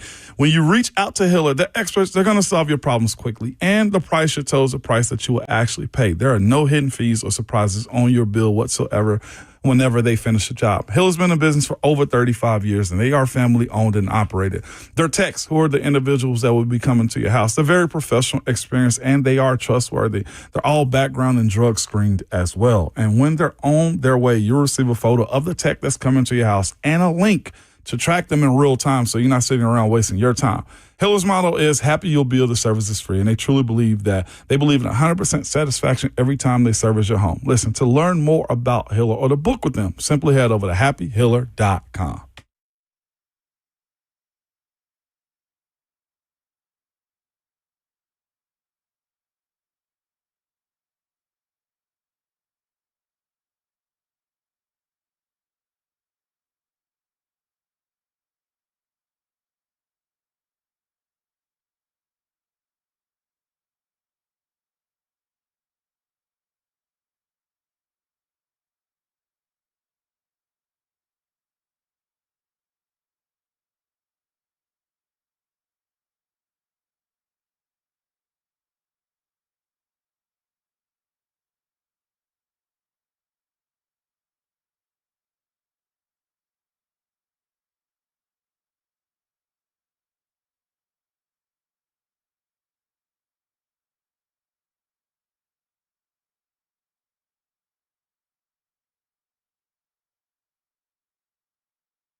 Ramon Will at 104.5 The Zone, hour number 4.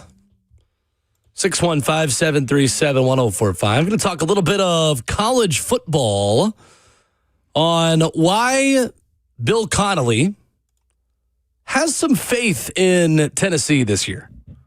On teams with national title odds between plus 5,000 and plus 10,000, he says there are 3 teams who could realistically turn into contenders with only 4 what-ifs, Ramon.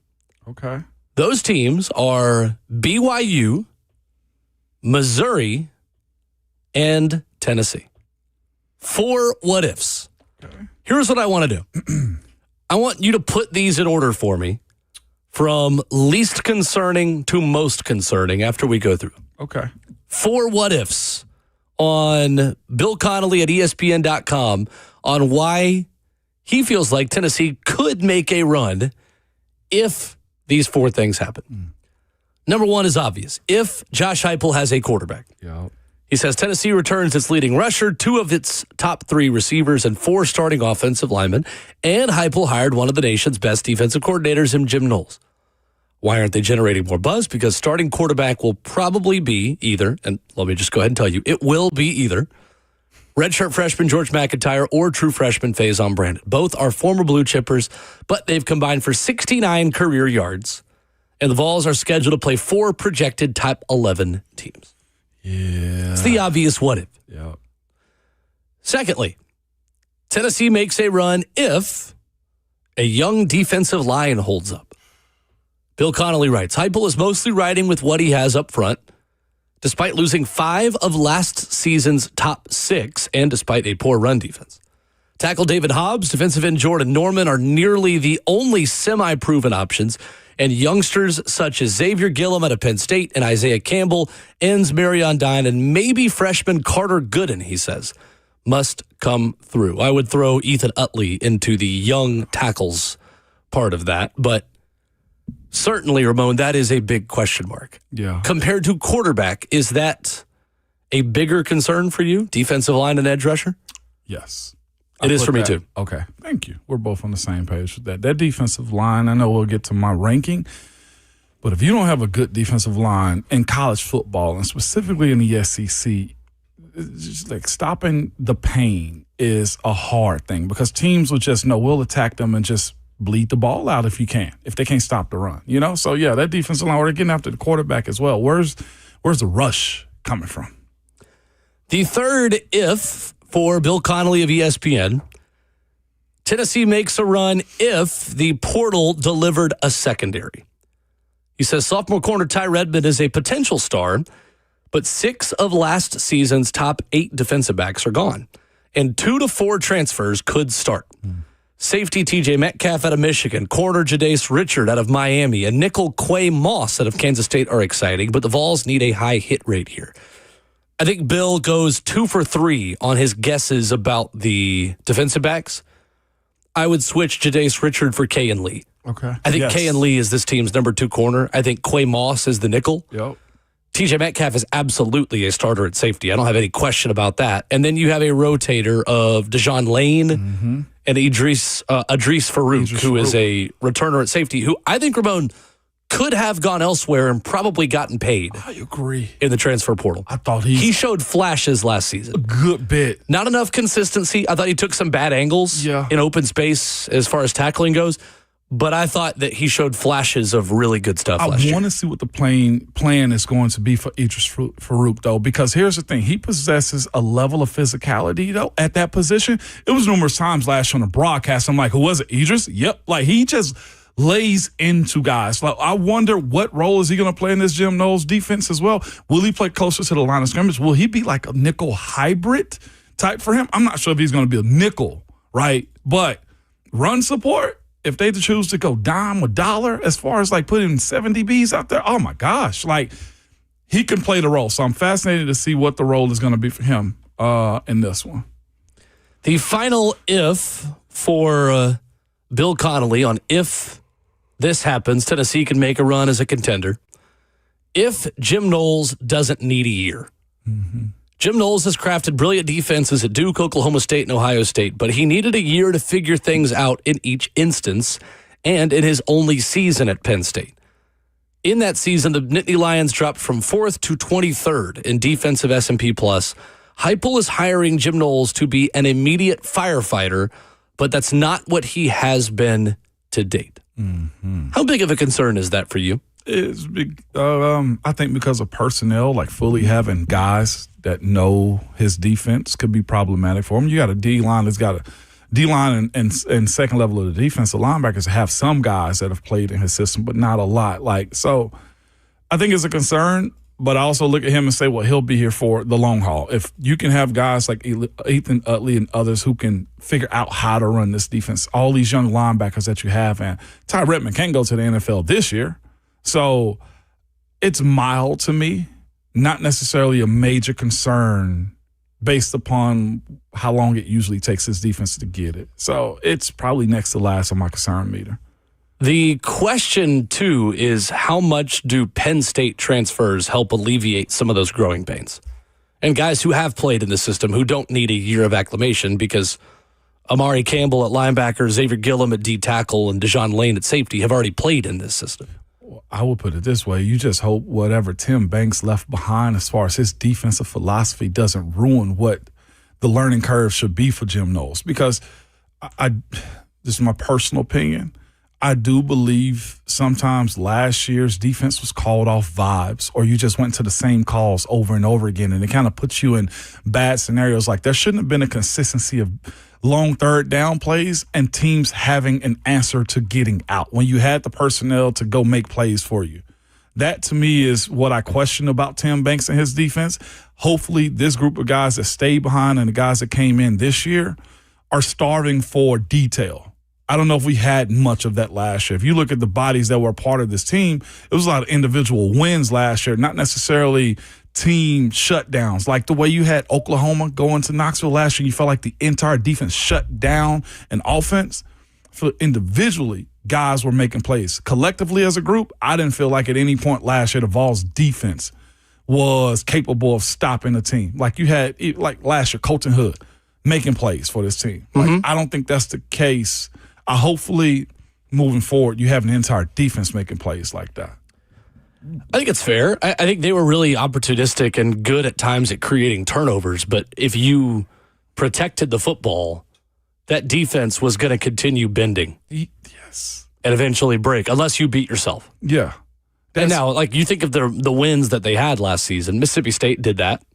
Florida was, it was just bad. It was bad. And good that they were bad. By the end of the season. Yeah, we're not mad about it. But they just weren't good by the end of the season. It's a big reason why they didn't really have that big win last season. And obviously we know what Syracuse ended up being. If I would put it this way, if you ask questions to the guys who played in that defense last year, they'd probably be brutally honest about how the game plan was set for them. They were more confused than anything else, I think. They were. And if you look at some of the pre-snap stuff in stadium on games, they're looking to the sideline like, what are we calling? There's miscommunication all the time. Very much. And signals that we're getting in way too late and guys moving around way too late. You should be better defensively just by communicating more clearly. Yes. I do think the growing pains of a Jim Knowles system are helped by the fact that you are so deep at linebacker. And in theory, you should be able to digest a new system because you have a lot of old guys at linebacker. Mm-hmm. It may be a new system for Arion Carter, but if anyone's equipped to learn something quickly and then immediately apply it, it's a senior linebacker that's played since he was a freshman at Arion Carter. Playing next to Amari Campbell, who has played in this system before. Playing next to Jeremiah Thielander, who, again, has played a lot of football. So if that is what it takes to get guys lined up properly, the linebackers knowing where to be, I feel really good about this linebacker room. And honestly, I feel decent about corner. So out of these 4 what-ifs from Bill Connolly, quarterback, defensive line holding up, portal secondary, and the Jim Knowles system growing pains, what is the one out of those 4 that you are least concerned about? The least concerned about the secondary side of this conversation. I feel like there's a lot of talent there and guys who have played. And when you consider, a again, what I feel like they knew last year in their method, they'll have a better process of how to play this defense just based upon being taught, period. I'm least concerned about the secondary side of this. I would agree. That is also my thing I am least concerned about. I think Ty Redmond is turning into a number one corner before our very eyes. He got so much better last season. Yes, he did. It was rough early. It was. But he got a lot better last season. That's a guy you're going to have to retain next offseason and pay a good chunk of money, I think, to keep on your roster. I think he got a little bit this year. Mm-hmm. Oh, 100% he did. 100% he did. Anyone who didn't transfer out got a little bit more probably to stay. You've seen him, haven't you, like out of shoulder pads? No, I haven't. I'd say he doesn't look like a cornerback. How so? He looks like a linebacker. Like that is interesting. That is a big young athlete, man, and he processes and moves like that. Like he, to me, is the perfect star of 3-star that allows you so much room for growth. And he played in a great class in Georgia too. So you knew the talent was there. It was just a matter of him being given the opportunity, and it came through injury, and he ran with it. Milton High School in Milton, Georgia. Yes, he was one of those guys too that the on-3 service and on-3 was way higher on. Yeah. They've got him number 11 at corner. Out of high school, he was the number 69 corner in the country. He was the number 699 player in the country. So what On3 does now is they do a college ranking where they rank guys who are currently in college. On3 says that Ty Redmond is the number 11 corner in college football entering this season. You see what I'm saying? Out of number one corners in the SEC, there are 1, 2, 3 guys better than him on this ranking. Kelly Jones at Mississippi State, Ellis Robinson at Georgia, and DJ Pickett at LSU. Yeah. Okay. Like that's a good place. He's just He's a true sophomore. He's the best example of the kind of player that probably wasn't ready to play as much as they did last season, but might be better for it. Yeah. Yeah. Might be better for it. He took his licks. He did. He took his licks last year, and that's where the growth I'm hoping for him. That's why I don't worry about the secondary as much. Like finding the other corner, okay, cool. But at least we know you got one side of the field. Yeah. I hate to say on lock, but you feel confident. Third biggest concern out of these four is what? Learning the defense. Again, I think this group is starved. I think they'll also feel the pressure behind it. They got more veterans on that side. I'll put it this side. At least the heartbeat of this defense, Arian Carter and Jeremiah T-Lander will demand a lot of those dudes. I feel confident in those on-field generals at times helping this group of guys pick it up. And they got, of course, Jim Knowles players as well on this defense. Former players. I'm more concerned about that than I am quarterback. Are you really? I just think Josh Heupel's always going to have at least good quarterback play. It's what he does. It's what he does. He's played freshmen. He's played guys who with no starting experience, and this system has turned them into good players. I just look at the infrastructure around the quarterback, meaning O-line, wide receiver, run game, and I don't think you're asking your quarterback to really do all that much except make layups and some mid-range jumpers. I think Tennessee is going to be just fine at quarterback. I have no clue who the starter is going to be by the end of the season. Yeah. We're going to see, and we'll talk to Austin Price tomorrow for his weekly visit and see before fall camp where things are at. But, I mean, it feels like Faison Brandon right now is probably more likely to be the week one starter, and that's fine. Let's go. Put the ball down. The only concern, which is second on my list, and the reason I push back on the concern level for quarterback being higher than Jim Knowles' defense is if it is Faison. The one thing that hype has had when it's coming down to new quarterbacks is the redshirt freshman side of it. Nico's had it. George will have it if it's him, but a true freshman? Dylan Gabriel will be the last one who was a true freshman who played under Heupel. True freshman. So that's why it's higher on the list for me too, and it's just a position. It's that concern for me is that position. So I can see why the Knowles side of it is higher than the quarterback side for me, but it's just a position of bringing it all in the SEC, not getting yourself hurt. As a freshman in 2019, Dylan Gabriel completed 59% of his passes for 3,653 yards, 29 touchdowns, and 7 interceptions. Ran for just 78 yards. He was not much of a runner. He protects him. To me, D-line and the Jim Knowles system thing kind of goes hand in hand for my biggest concern, because there's only so much Jim Knowles can do if this defense can't get pressure with 4.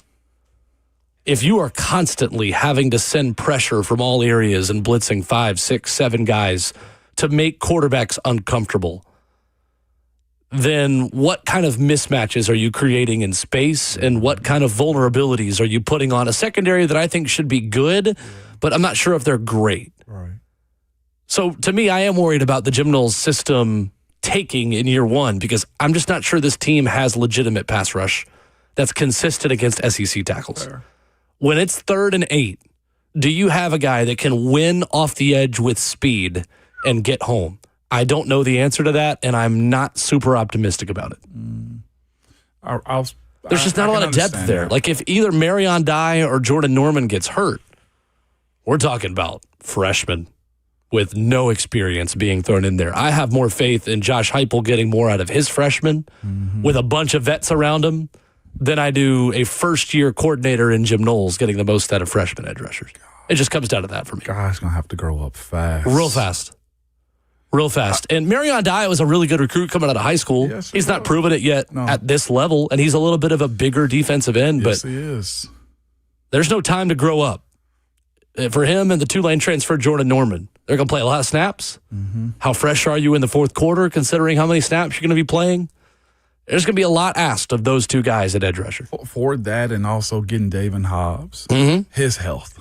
And you need an interior pass rush, too, because Hobbs and Xavier Gillum have got to be what you need them to be, because they're much more proven than the defensive ends. I like the group on love the depth at the D-line. I like the potential of what they could be. But behind that first 4, 5, 6 guys, Braxton. whole lot of questions. That's my biggest concern about Tennessee football this year. Quarterback's going to be fine. Quarterback moves the needle because it's the quarterback position. Yeah. But defensive end is a major worry for me. Just the whole front 4. Major worry. You're going to go shopping in the portal for a big-time defensive end last year. Hopefully one that actually plays, unlike Chess Cole. And there's no late signings that you can do. There's no free agency that you can go pluck a player. There's nothing. As many players that are in the portal right now, it should be a possibility. Basketball, maybe. Football, no. Speaking of that, though, you see Stanford's now got a union on their football team as well, too. Sure. I know. It's just. I did not see that, but What does it sure. account for? Nothing. It really does nothing at all right now when you're the only team that's got a union. Yeah, established the first chapter of the College Football Players Association in a move intended to create a foundation for unionization and collective bargaining. Yeah, well, I mean, great. Good first step. We just need like 130 more of those steps. We need every team to do it. Or just 68. So thanks, Stanford. Thanks for leading the way. It did nothing. For now, they're ultimately calling it a fraternity. The ultimate goal is for it to become a union. So until it does, I'm good. Yeah. We'll see. 615-737-1045. Final call for phone calls as we get you out of here next.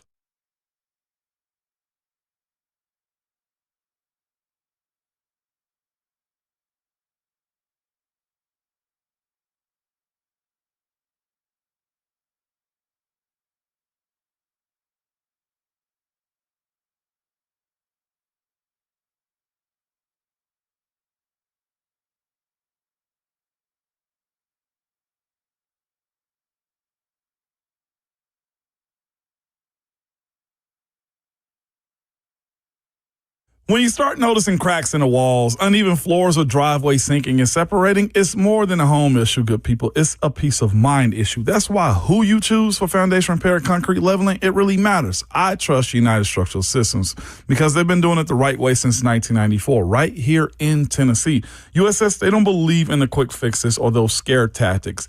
They take the time to inspect, explain what is happening, and walk you through real proven solutions that are built to last. Whether your home needs foundation stabilization, crawl space repair, or concrete leveling for sinking sidewalks, patios, or driveways, USS uses engineered systems designed for long-term performance, not those temporary patches. And right now, USS is offering several payment options for you in July to make your foundation repairs more affordable. You can choose one of the following. You can get a 10% discount if you pay in full. You can fix it now, pay later with 18 months, no interest and no payments, or choose the 36 months, no interest with low payment options for qualified buyers. Again, they're dependable. They're trustworthy. They are USS. So give them a call or reach out to them at USSTN.com.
Ramon Will, 104.5 The Zone, wrapping up the show this morning. Tomorrow, introductory press conference day. Robert Saleh will open up festivities, as will Mike Berganzi.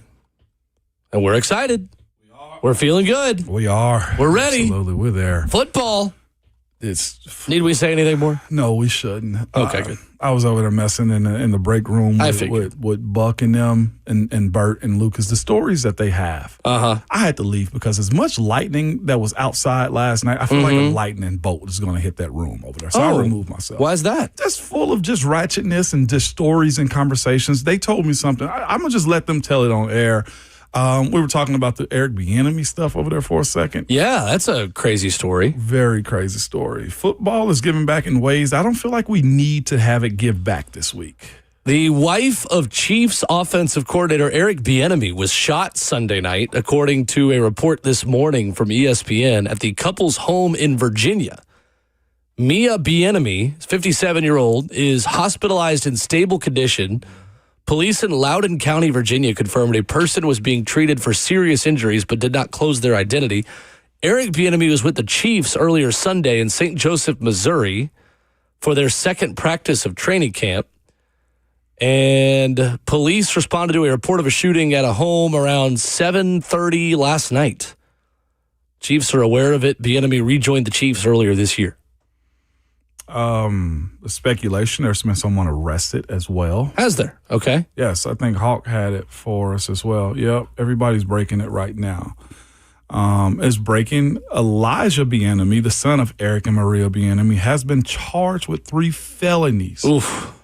This is also, I got to follow this guy back. Ari, A-R-Y-E, Ari Pooley. He's an NFL credential writer from USA Today. He reported on it, use of a firearm in the commission of a felony, malicious wounding, discharging a firearm within a building. Goodness. Their son has been arrested. Innocent to proven guilty, I guess. But yeah, he's been charged so far with Jeez. that. They hadn't even added, if that's the case, then attempted.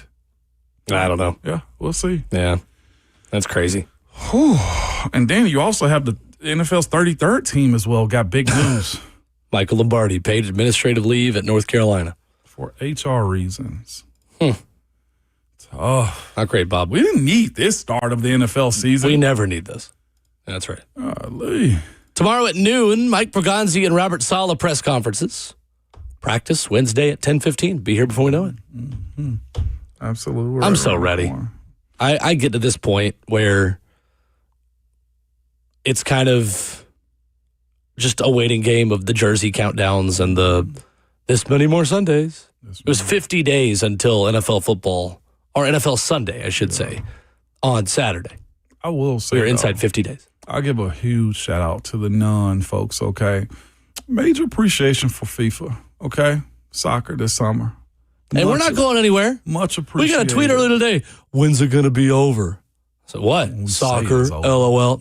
I'm just going to do soccer even harder now. I'm just going to do it even harder. I'm going to do it. Nashville SC is signing Famara Chimera this morning, Senegalese midfielder from Norway. We'll talk about it more tomorrow. You know what else we're talking about? What's that? I'm getting tweets from Titans fans just saying we're supporting the GOAT now. Getting me a Slovis jersey real soon. Fantastic. Back at it early tomorrow morning, 6 a.m. on Training Camp Report Day. We'll see you then. But remember, Twitter fingers and your mic is always hot, baby.